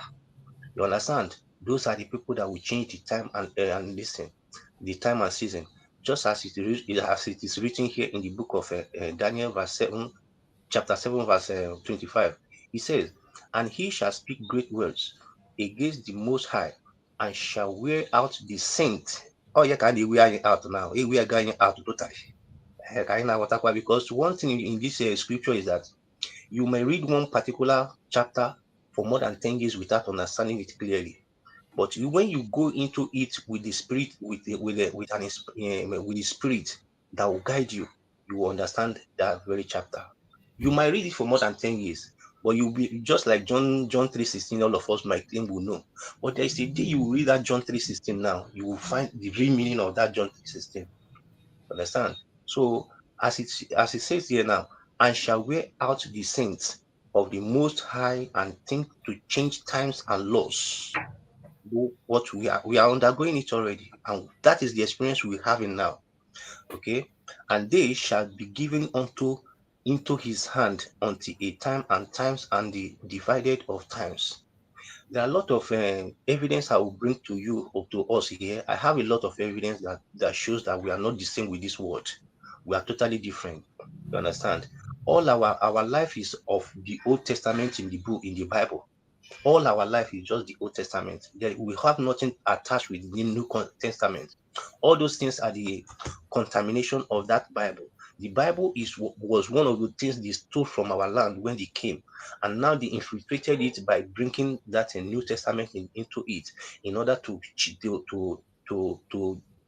contaminate it anyway. You understand? To change the mind of people. So my dear Biafrans, I will urge all of us to be peace, to love one another, to come together as people. Let's use one voice. Let's realize that we are not part of this world. Let's realize that we are covenanted children of God. You understand? And earlier we understand this, better it will be for all of us. So that is just what I just see. Let me chip in for in this program for the moment. But I'm still watching. If there's something else should come up again, I'll still contribute. And again, for Mazi Nnamdi Kanu, these people that are holding him, the Nigerian terrorists that are holding him, they released more than 5,000 Boko Haram terrorists without charging, without any form of charge. They released all of them and they went free. And terrorists these are people that are our well-known terrorists that have killed a lot of communities, and they were captured. And still yet upon they were captured, they didn't face any trial, and they were all released just like that. And today they are in the community committing more mayhems in the community. Even they are now infiltrated into police and militaries. Even as we are seeing now, they are occupying positions in the government houses, just like Shetima. Shetima should be held. Shetima, instead of Mazi Nnamdi Kanu to be appearing to court, facing so many adjoining. Shetima supposed to be in prison now. Supposed to be rotting in prison right now. Absolutely. Not to talk of Tinubu. Tinubu is not supposed to even smell that seat at all. Me, myself, I never call anybody president in my life because I never elected anybody in that Nigeria. I never call one, even Buhari, anybody that has been there before. I never call anybody president because I never elected. If I want to address you, I call you by your name and address you the way you are. You understand? And which is the way it is. So we cannot be applauding criminals, believing that we are doing something. Let's be helpful to ourselves. If we fold our hands and be watching, maybe they are killing your brother, you are watching that you cannot help him. After killing your brother, they are trying to take him out so that capturing you will be easy for them. Earlier, we realize now to work together as people, better for all of us. It's not this one. Our sister, my lovely heroine, a Christian, she begged us seriously before she left. She said we should come together. She pleaded to us, we should come together. There is power in coming together. There is power. But people, I don't know if our people realize this. You understand? They cannot do us nothing. They are afraid of you. That is the reason why they are trying to contaminate anything about you. They are very, very afraid of you because they know if you should put up as a people, my brother, anything in this whole world now, Europe's. So my brother, I rest my case for the moment. So Thank you for so this. much, my brother. Thank you so much, my beloved brother, Mazi Amarachi. I appreciate you so much. You have spoken well. And I really appreciate you for that line of thought, that message of unity, and reminding us of whom we are. So many of us have forgotten who we are. Special people. There is no doubt about that. Mazi Nnamdi Kanu shout. That is Mazi Nnamdi Kanu is the only man who when he wants to say it, he doesn't care. If you want to hit your head on the wall, go and hit your head on the wall. He will tell you that the language we speak is the language of heaven, and we will tell we are special people. We are unique. Yeah. That is why you see the hatred everywhere. That is why we are hated. We are not surprised. We are unique, and some of us fail to realize it. That the worst that is painful is that some of us who decide to drop their identity to embrace the identity of an infidel. That is the worst. You will go to Sokoto to go and bow to an infidel simply because of food you will eat. You will sell your identity. Because you want to make a friend or keep a business, you go to some people, they have a big platform. They will never speak about the atrocity of government against them. They will never post Mazi Nnamdi Kanu picture, not Mazi Simon. They won't even talk about something that's happening in their village. The atrocity of government in their own village, they won't even post it in their platform. You will never not see at all. I tell you, I'm very, very ashamed when I see there is this lady. Most of these our ladies I will see on TikTok. They will be talking of very, very shameful. Very, very shameful. They take over your village and community. You know, don't TikTok because oh my goodness. Look, among this kind of children are in for these days. Children without any orientation, their parents never orient them of anything. Even their parents are even worse than them. I don't know. Somebody will be on TikTok instead of the person to be sending message of what is happening in his or her town. They will be busy talking different things, showing stupid things that is, I don't know. I just pray that God should help us to, and may God help us. It's really sad, but we must continue. We must continue. Nobody should give up, and we'll continue to fight it until we get to our destination. My beloved sister Ojugo, I can see you there. Take the mic, my sister Ojugo. Let's hear you. Okay, Brushooks, good morning, my brothers in the house. I know I joined very late. Wednesdays and Thursdays, I drive down to office, so that's kind of delaying me a lot from joining. So but I'm just I don't know. Is it conclusion that you are now, or you can go on. Just go on. Make your submission. Okay. We'll be concluding very smooth. Go on. Just give your submission. Go on. Okay, thank you. I don't know. I haven't gone through media to find out what happened the court today about Mazi Nnamdi Kanu. But anyway, I came across what was the debate at the Senate and the House. The only thing I understand there that Nigeria is gone. The only thing I understand is Nigeria do not have security anymore. Them that are politicians, trust me, they are making their plans on how they will run. Them also are also scared of what is going to happen in Nigeria. They themselves has used their mouth to confess that the type of ammunition that these guys have, a lot they took from Nigerian military, that we cannot, Nigerian military cannot afraid them. They have also realized that they don't have the military and the military people guys anymore. They were mentioning thousands that have gone, and the ones alive, they're all in all these politicians and councillors' houses, protecting them. So you, Nigeria, it's time you're gonna save yourself. Either you save yourself or you perish. That's the only two options. When I was listening to them, that I saw, Nigerian people have. I'm saying this because on this Chooks platform, I expect the Yorubas, I expect the Middle Belt, everybody talking. Everybody talking. Because this is no more Biafra thing. Exactly. This is no more Biafra thing. And if we don't get up, okay, love you, baby.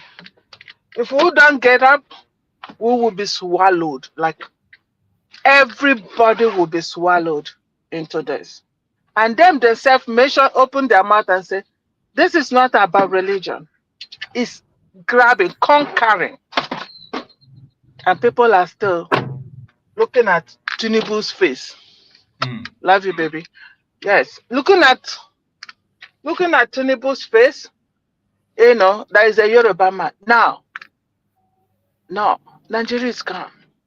So, our leader Nnamdi Kanu is standing there with all this stress, go in, go out, come today, come tomorrow, because of he wants total freedom. And that's what all of us should be doing, to stand strong to what you want. You have to learn to stand strong to what you want. Stand strong to your ideology, to what you believe, to what is good for you.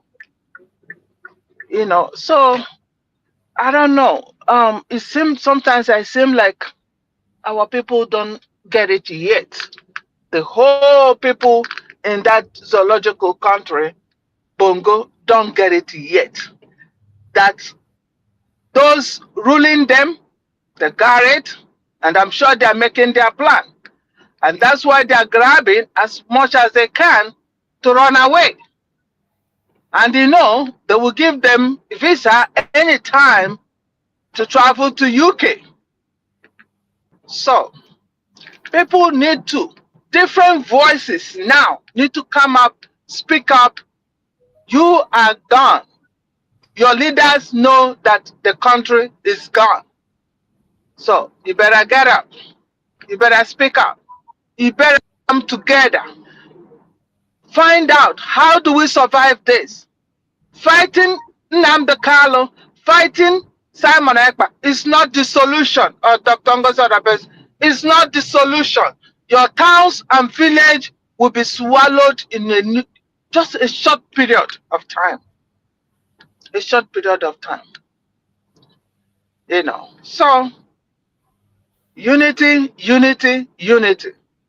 And Dr. Ngozi Odabez has called, for unity on May 30th. Everybody, if you can make it, it's good. If you cannot, it's a call for unity. You can do it anywhere you are. Unite, have that strong mind. Let's come together, fight this once and for all. That is only solution to defeat these terrorists. Your leaders, they are terrorists. They're all terrorists. If a vice president is a terrorist, so who is that place that is not a terrorist?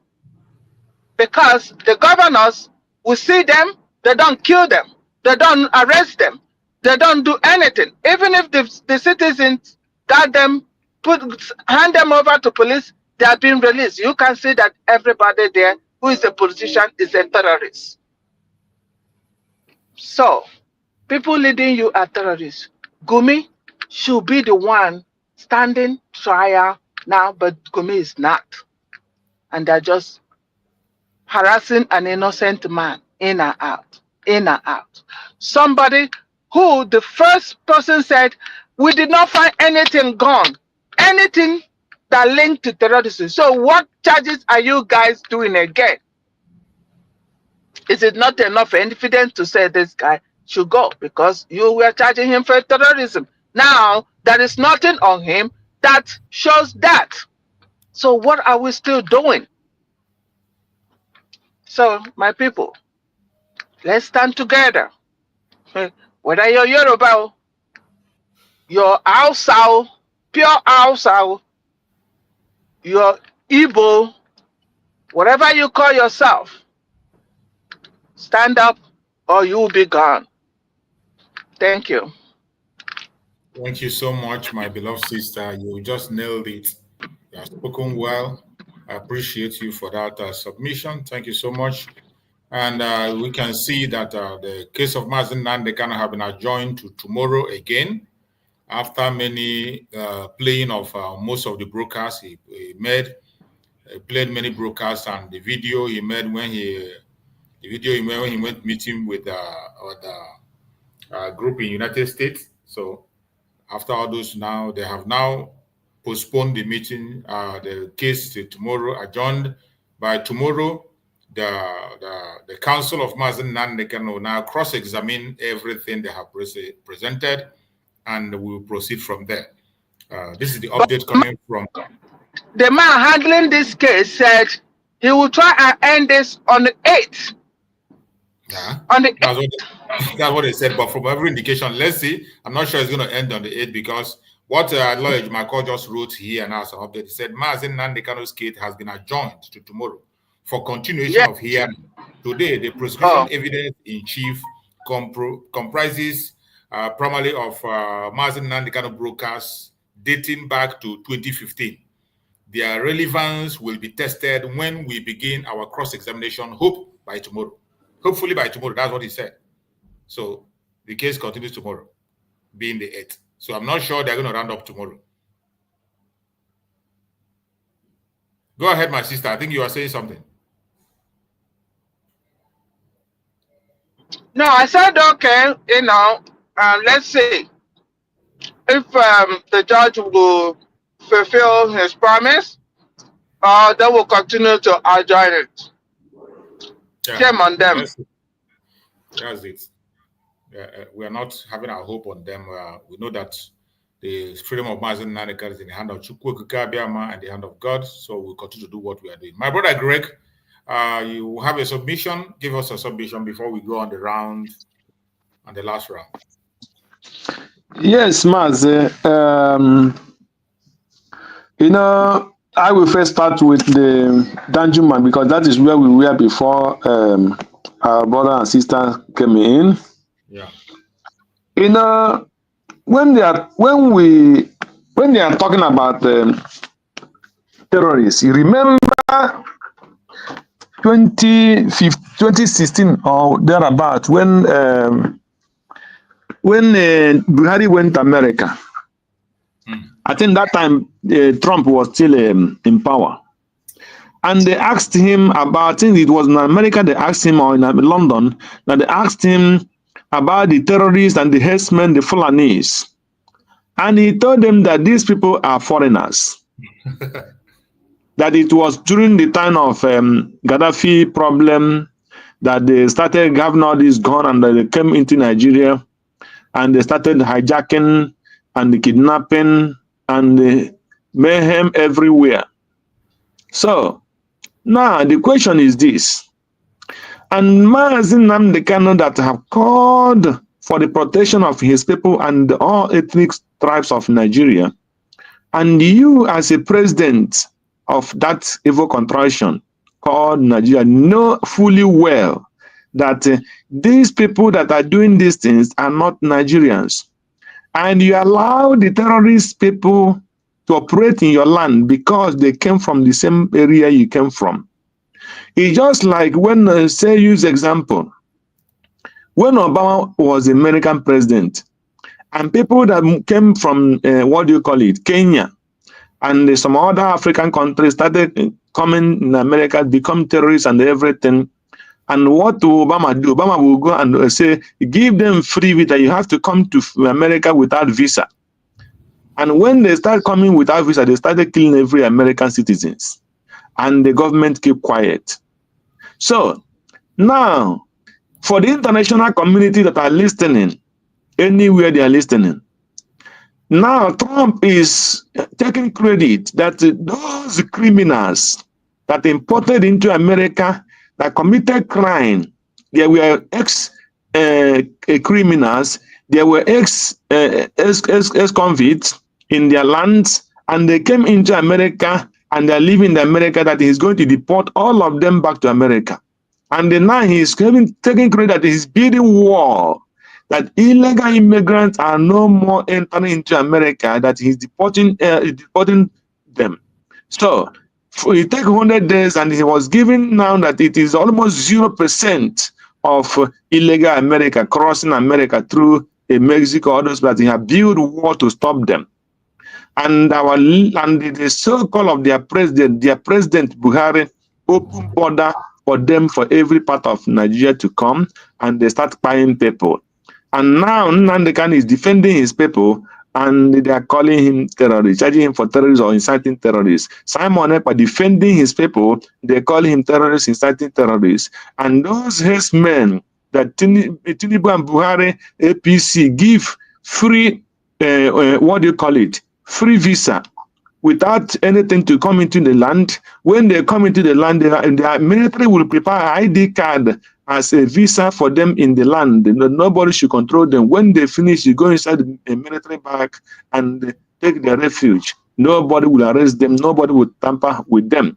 And they knew very well these people are foreigners, and nobody is touching them. So what will American president, which this thing will he have now to listen, or the Finland government have to say, yes, that what those people were doing are right? So when I think about the things the international community are supporting or what they are doing, I cannot understand it. Look at Danjuma now, crying out now because his people are being killed every day. Now he knew that the cry Ojukwu cried about 60 years, nearly 60 years or 50-something years ago, that cry, Danjuma is crying it to death. They cry that Nnamdi Kanu crying to his people in America that they should come up with something to defend his land and our land. They cry, Danjuma is crying again today. And they cry, the DSS director is crying today. They cry, many of them, I was not going to look all of them, their names. All of them are crying for self-defense. Even the present government of Nigeria is asking people to defend themselves. What would they use to defend themselves? How would they defend themselves? You know, somebody that will organize no defense for the people to defend themselves. When those people organize people to defend themselves, they start calling them terrorists. So, and that cannot be, that cannot happen. So that is what we are fighting against. Then it's a pity that this my brother had left, because I must touch what he said, that we must unite, that we are special people. There is no doubt about, if we are special people, we are special people, and we ought not to do many things that other people did. But that is not what we are talking now, because all those things that other people are doing that we are not supposed to do, we can only do what? When we have freedom, it is law that will make us not to live than other people, because the world now is living almost by law. And our people have been polluted with Nigerian government and with the corruption in Nigeria. So when you started hearing, especially the Igbo people, doing the things that are not naturally cultured in Igbo land. And people are doing it. So these are the things we bought in Nigeria. And when you read the Bible we are talking about, when you go into the Bible, you know that the majority of them were corrupted because of the foreign land. And when they go into their land, what will they do? They will start worshiping their God and do the things that their God wants them to be doing. And that is what we are fighting for. But because we're not going to wait until all of us agree together that we are holy people before we can get our freedom. That it cannot be possible because many have eaten from the pot, they cannot come back. And what we will do is to be fighting until we will get our place free, then the Holy Land will be made holy. That is what I understand, that when Biafra comes, the altar of God will be rebuilt, and there is no other thing. So we keep on moving. Thank you, and as we continue. Thank you so much, my brother. I appreciate you for that amazing contribution. And on that note, I believe in the issue of unity, we must not forget about that. Just like everybody should fall in line. When we talk about unity, we are not talking about bringing people who doesn't have anything to offer or begin to change our direction or begin to change the structure. That is not what we mean. When we talk about unity, carrying everybody along. That was one of the messages of Mazi Nnamdi Kanu. We have to carry everybody along. So if you're not in line, try to fall in line. But if you choose to fall in somewhere, just like our Deputy Prime Minister has said, you have freedom of association. You are free to associate with anybody you want to associate with. It is at your right. But at the same time, the door is open. That is why, just like my beloved sister Ojugo have said, the peace summit that is coming is an open door for unity. It is another olive branch thrown out for everybody to come on that peace summit in Washington, D.C. Make sure you are there to answer your name. It is an olive branch that has been extended again. Don't say you were not told. Don't say you didn't know. Don't say you were forced. It's an olive branch. It has been thrown open again. So everybody is expected to fall in line. We have to fall in line and do what we have to do. Remember, it is a Heroes Day. Special month, May. Don't forget it. Today, every audio they played are the audio of things that transpired in May. I was surprised to see that audio they were playing were things that transpired in May, including when Mazi Nnamdi Kanu was calling for a seat at home. For me, it is not a coincidence. It is a very important day. And our Deputy Prime Minister keyed into that spirit. When we say Biafra is a spirit, it is not a joke. When you see her chose that day as a day to open our head office in Washington, D.C., called it a peace summit and a Heroes Day. It is unique. I want everybody to pay attention and never deviate.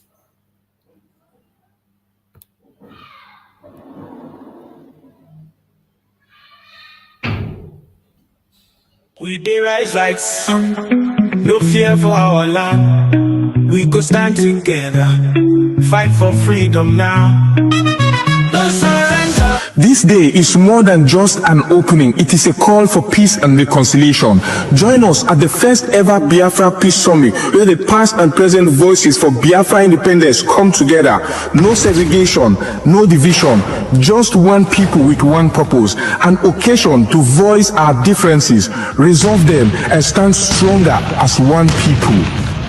May 30th is also our separate Biafra Heroes Remembrance Day, when we honor the brave souls of men and women who fought and children who fell from the genocidal war of 1967 to 1970, where over 3 million Biafrans lost their lives. The day we honor those unjustly imprisoned and killed before the war, during the war, and presently, simply for being Biafrans. We salute our past and present leaders, from the vision of Chukwuemeka Odumegwu Ojukwu to the resilience of Philip Effiong, the fearless dedication of Mazi Nnamdi Kanu, and the unwavering courage of Simon Ekpa Odogu, who have carried the torch of our struggle.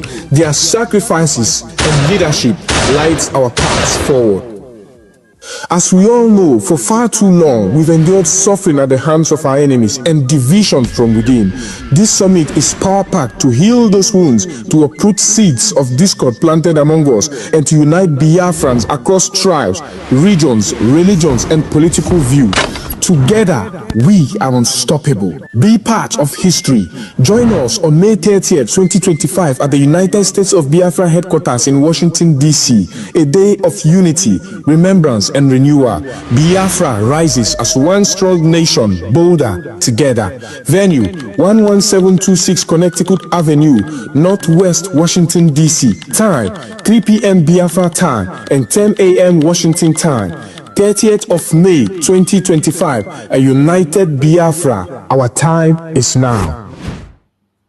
This message is proudly sponsored by the Office of the United States of Biafra Deputy Prime Minister, Her Excellency Dr. Ngozi Orabweze, and the Biafra Information, Telecommunication and Postal Service.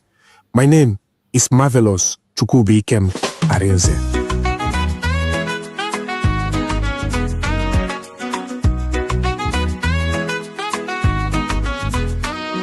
We face many things, we don't fall. Them took Nnamdi Kanu, but we stand tall. Simon Ekpa, them catch we still they strong. We go rise higher, no place for wrong. We no go fall, we go stand.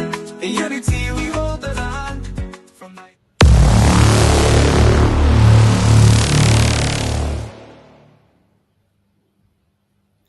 Thank you so much for your patience and being around with us up to this moment.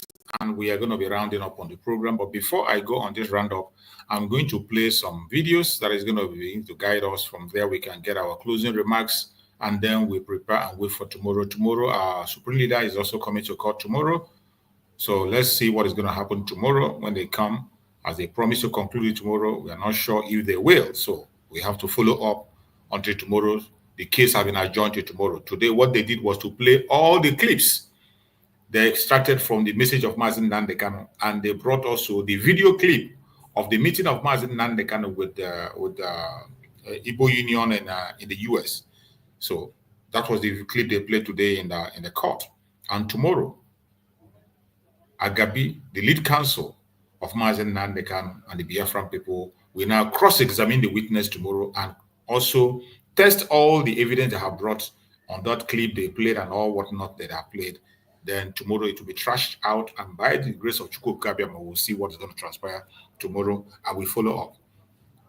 My fellow Biafrans and Biafran friends, including the one Nigerianist, most importantly, if you are an indigenous person in Nigeria, Biafra is not your problem.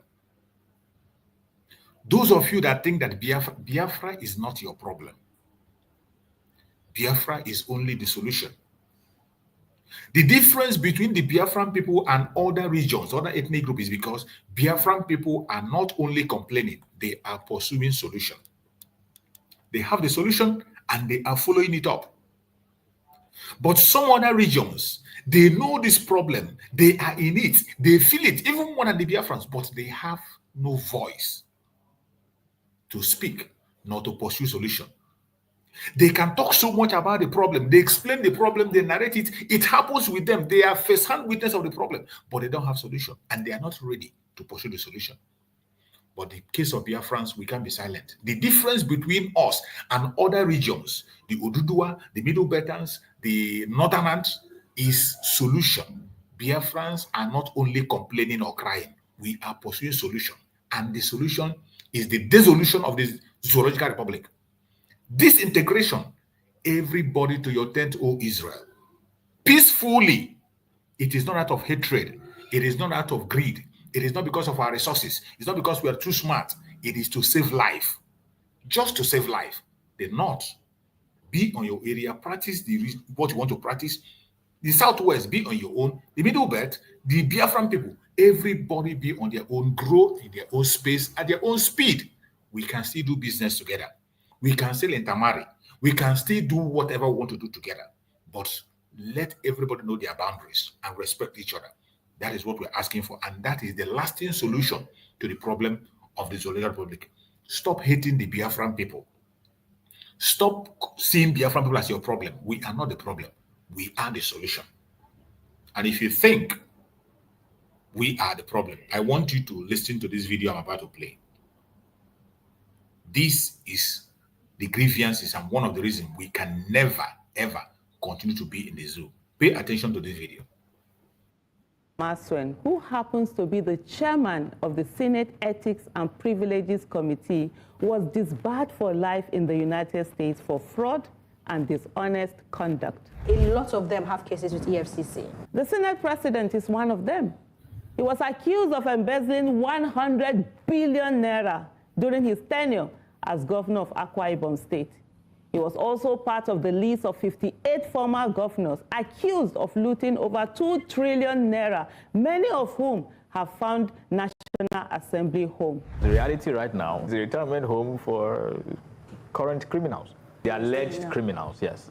Don't gang up within the National Assembly and then create laws or create rules, not laws, rules that protect themselves. The former Speaker of the House of Representatives, Femi Gbajabiamila, was also reported to have been disbarred in the United States. Senator Maswen fled the U.S. after FBI linked him to $25 million bank fraud. Imagine such a person heading the Ethics Committee at the highest law-making body. We are going to get to the point where we can tell people that you cannot go to the National Assembly if you have a questionable character. This is part of the grievances where we cannot be part of the zoo. Every single person connected to the drug baron president, they all have criminal cases in the United States.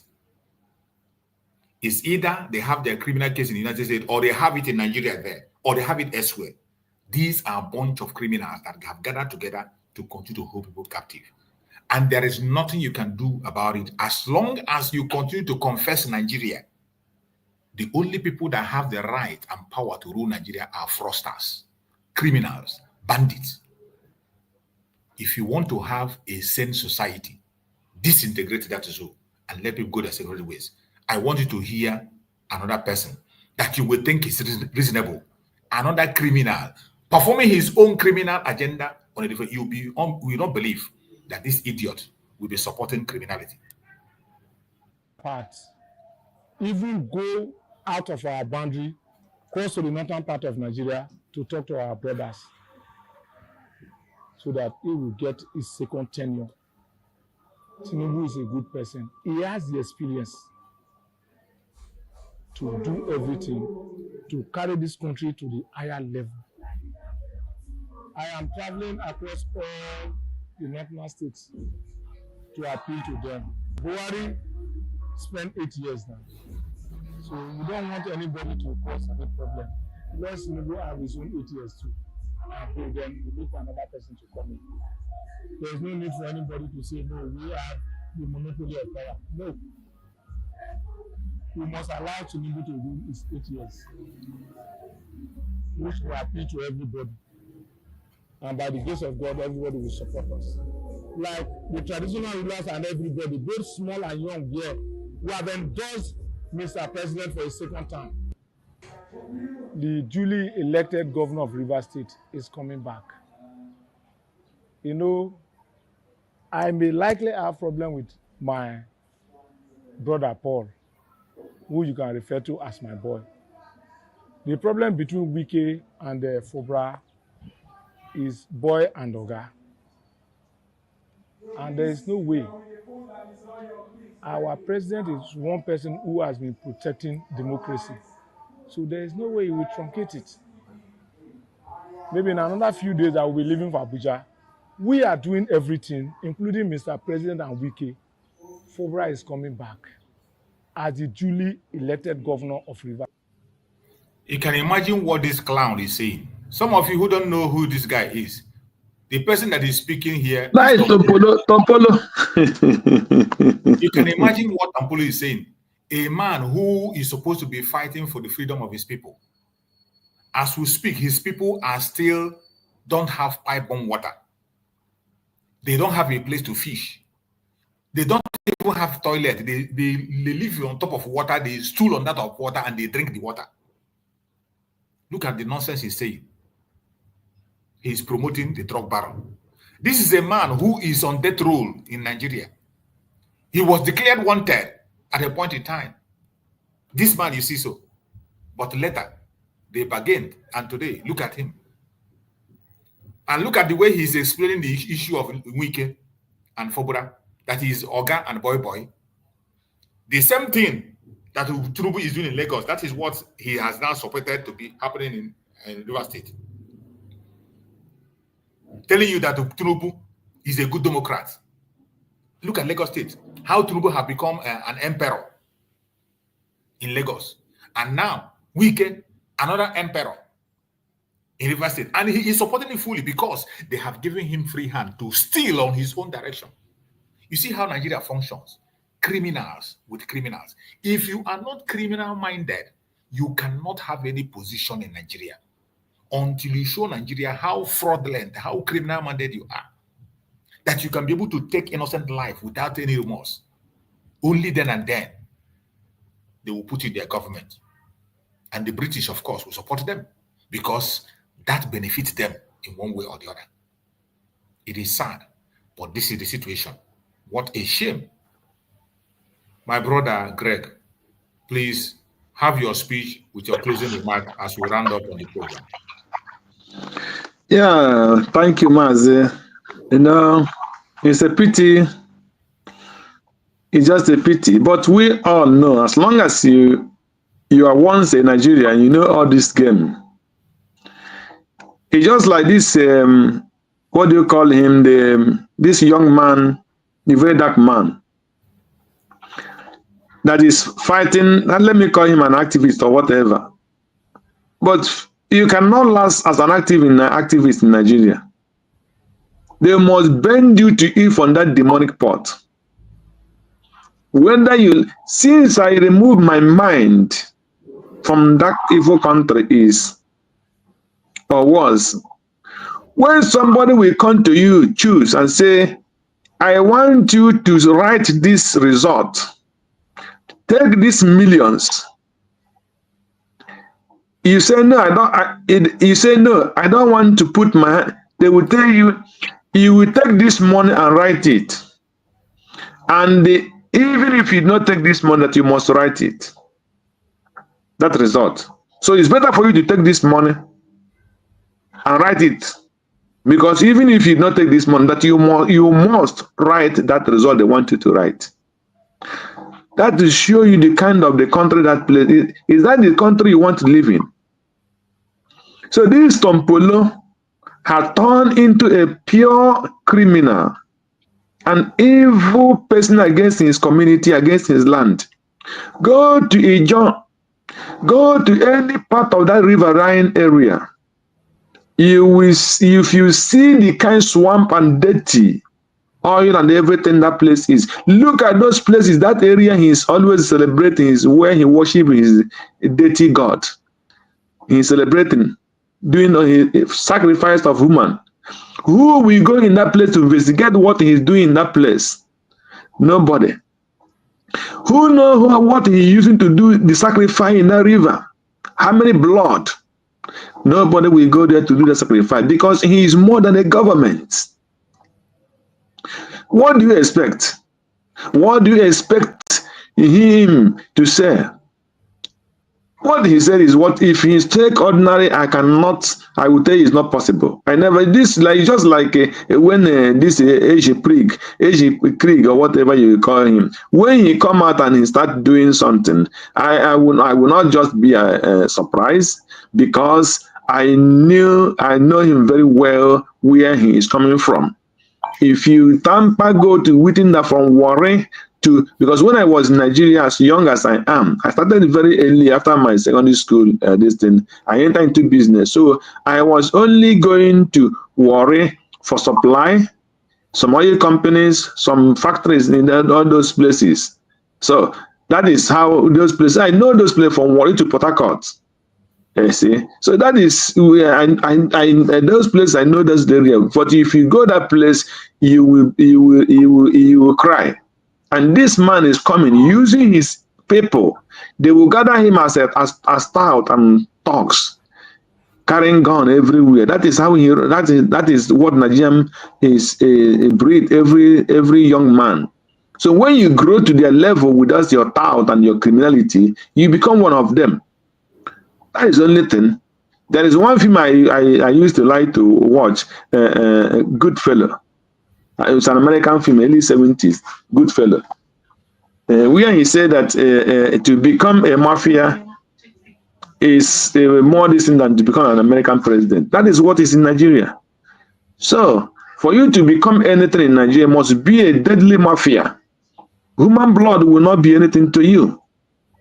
So that is what we are seeing. So, but all those things we must overcome it. Where it pains me are those called the international community, like this Finland, that is supporting evil terrorists Nigeria, and we will see what the Trump will bring.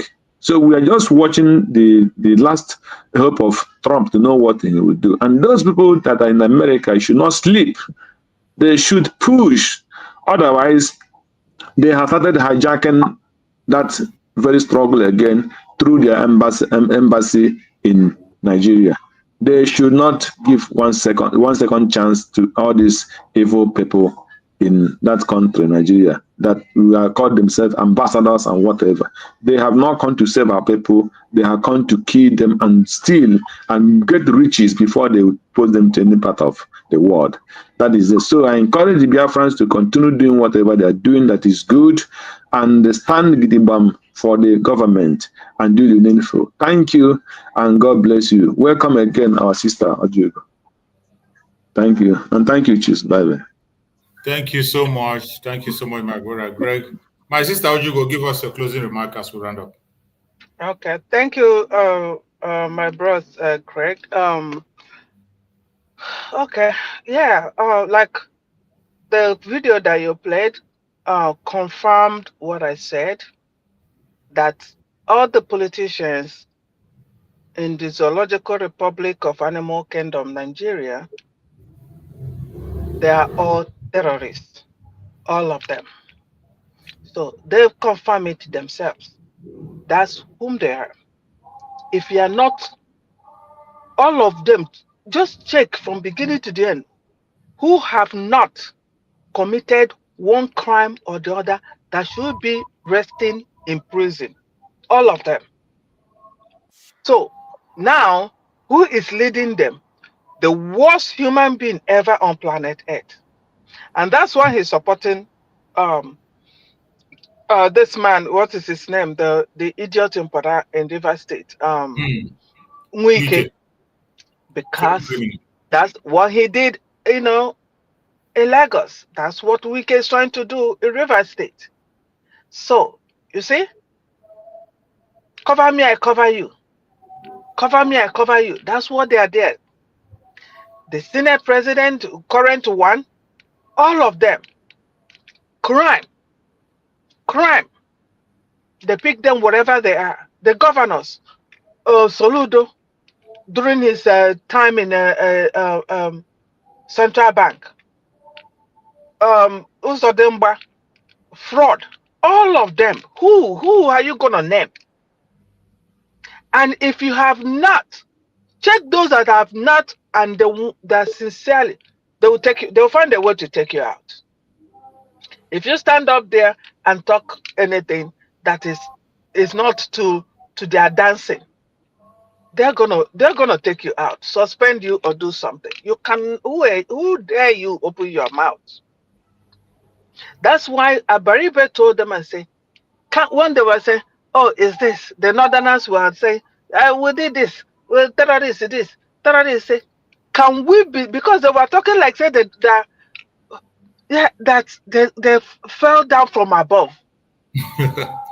And Abaribe said, "Can we really be sincere to our staff?" Because he knows that they are the ones that are saying this. They are the ones creating this problem.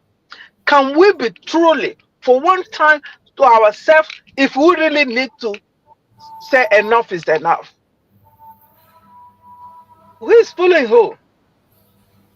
And if you watch those people that you see that are saying one Nigeria, let me tell you, majority of them are in abroad. Majority of them are in abroad. Majority, those of them back home have one thing or the other with politicians. Either you're worshiping, washing their leg, or you're doing one thing or you are their mafians, or they are the ones. A real Nigeria cannot tell you that Nigeria is good. Check all this platform. Majority of the 31 Nigeria, they are in a foreign land. They don't care. Some of them left home for a long time. I'm sure they don't even know where to start. You know, most of them don't even know their relations anymore. So it's a corrupt system, and the only thing that will end it, because even us Biafrans, most of us are rooted in that corruption and crime, and we see it as norm, is law. Law. And most of the laws are drafted from even the Bible, or the Bible is down to the law, each of them, but they're all saying the same thing. You know, so whatever they're bringing out about Nnamdi Kanu, the video, all of them now are saying the same thing. If he was preaching, you know, we need to come together, we need to save our people, we need to equip our people, that's the same thing that they are doing now. The DSS, the minute, all of them.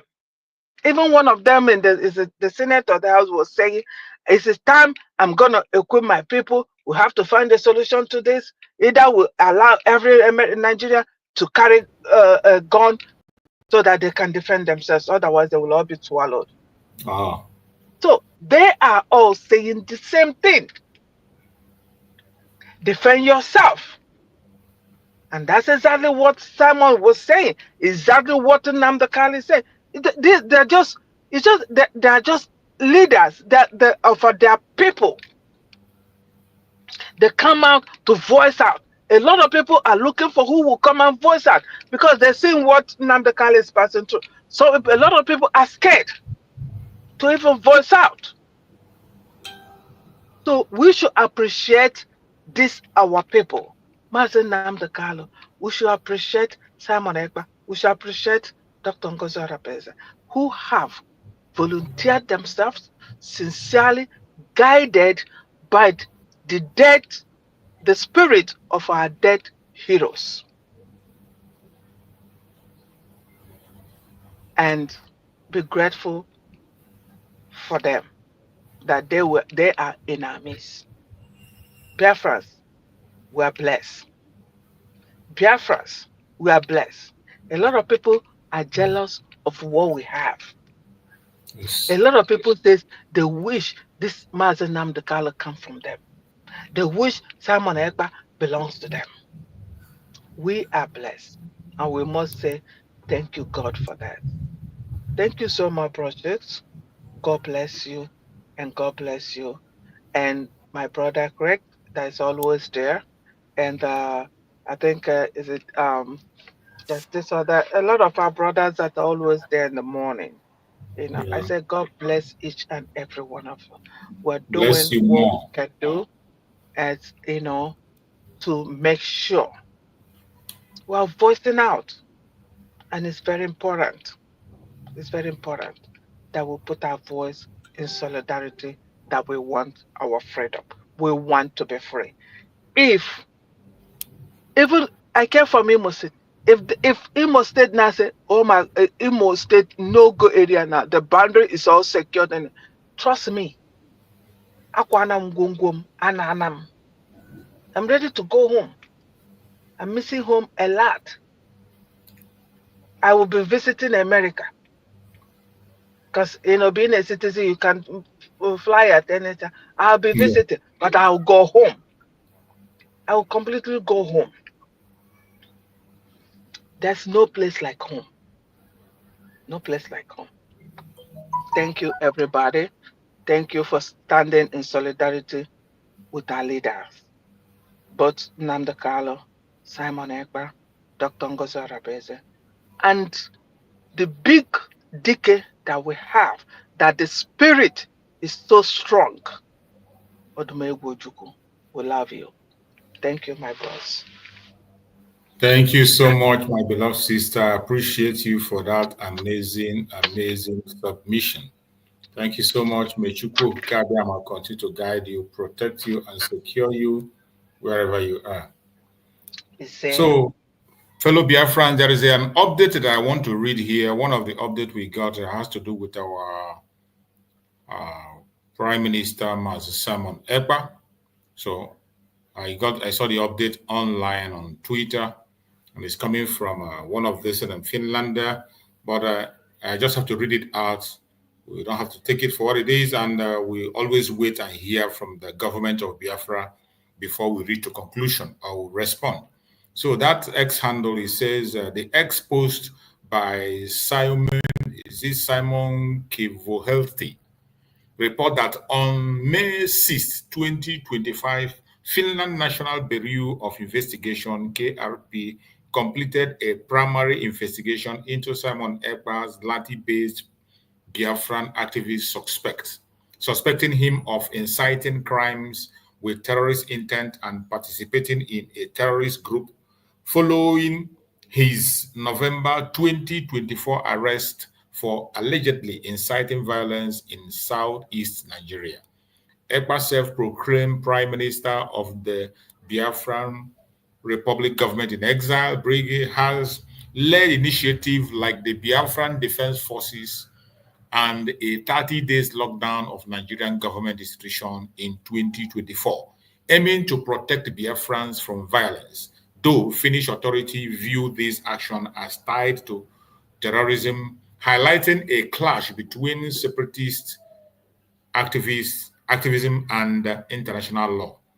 The investigation stemmed from diplomatic tension as Nigerians accused Ekpa of disrupting bilateral relationship by inciting violence with the Finnish ambassador, noting in 2024 that Nigeria National Security Advisor provided evidence reflecting broader geopolitical friction over Biafran separatism, a movement rooted in the Igbo people's historical grievance since the 1967-1970 Biafran War. So, whatever they are writing here doesn't really make any sense for me. They are just, all we are waiting for now is to get a response.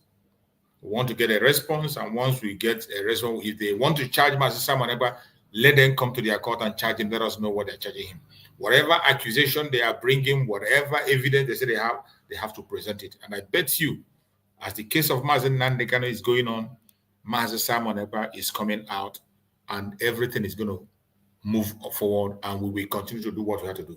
Thank God today we have moved to the DC, Washington DC, where everything is happening. That is where we are today, and everything will be laid bare for the whole world to see and be the judge. I appreciate everyone that have been part of this program from the beginning to the end. Thank you for being part of this program. May Chukwu Okike continue to guide and protect every one of us. Continue to pray for Mazi Nnamdi Kanu, as we are going to be back again tomorrow, same time tomorrow. We're going to be here to give you update and also make a review on the case of Mazi Nnamdi Kanu, as we always do. Tomorrow is another day. May Chukwu Okike guide and protect every Biafran. May Chukwu Okike guide and protect our Deputy Prime Minister, Dr. Ngozi Orabweze. May Chukwu Okike guide and protect our Prime Minister, Mazi Simon Ekpa Njoko. May Chukwu Okike guide and protect our Supreme Leader, Mazi Nnamdi Kanu. Thank you so much for being part of this program. No weapon formed or fashioned against us shall prosper. Thank you. Stay blessed and see you again tomorrow. Thank you so much. Bye-bye.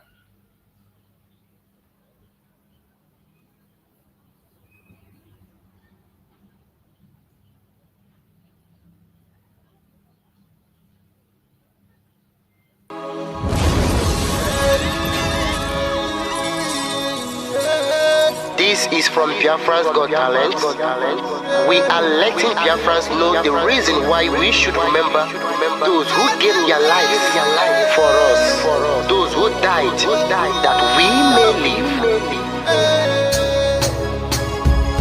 You died to end my suffering.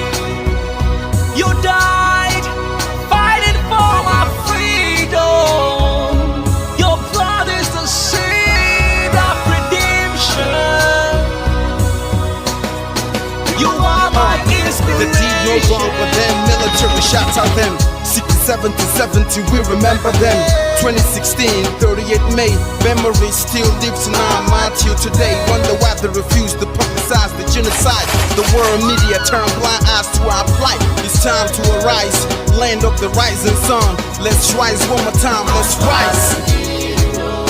Yo, we will never forget our fallen heroes. Those who gave their life for us. Onitsha massacre, Iwata massacre, Aba massacre. We remember you. Alright. Tell them I got that day, oh. Remember when me tell you say I got that day, oh. Yeah, I remember that one that called us a Bruce Mero. Like a papa nuku, but them we go hero. Me tell you what I look pandi, what pandi samiro. Me tell you what I day. For we the fella, the rest of man, I tell you what I do. Me know that you come, me tell them Fallen heroes, I want to promise you something today. We must fight together, no retreat and no surrender. We must hold them down till the end of time. The most important thing is that we will restore Biafra. May your soul rest in peace. I look up to the sky with tears in my heart. For other Biafrans and for freedom and to die. We will never forget you as the days go by. You are always in my heart, you'll never be apart. They fought for our freedom. They died for our freedom. They fought the Nigerian soldiers in the war front. Without food, without guns. For our freedom, for our life, for our own good, for our children. We love them, our heroes. We want them. My heart bleeds when I saw them slain. Where will I be now if not then? They will remain indelible in my heart. Forever, forever, forever, and ever, and ever, and ever. We serve in your plantation, and the way you paid us back with your bloody starvation. We play in our history that the death of my people is a mystery. No going back to get to a victory. I had a voice now call for vengeance. I never get bomb, I'ma blow like a vengeance. Yo, we will never forget our fallen heroes. Those who gave their life for us. Onitsha massacre, Iwata massacre, Aba massacre. We remember you. Alright. Where will I be now? If not you, you died at Mali.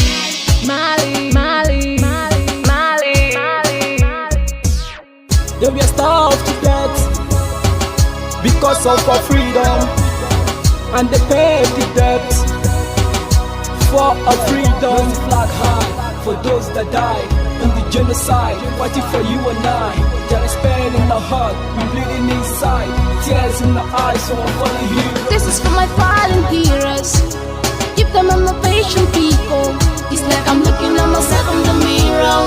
Cause to be a cast, I need to be a nurse. If we did not retire, They paid the ultimate price. They died for me, for the freedom of my unborn child. We live for the legacy. Yo, we will never forget our fallen heroes. Onitsha massacre, Iwata massacre, Aba massacre. We remember you. Alright. Yo, we will never forget our fallen heroes. Onitsha massacre, Iwata massacre, Aba massacre. We remember you. Alright. Yeah, put the flag in the air. Never be afraid. March on, cause we are more than conquerors. Yeah, you know what it is. I'm looking at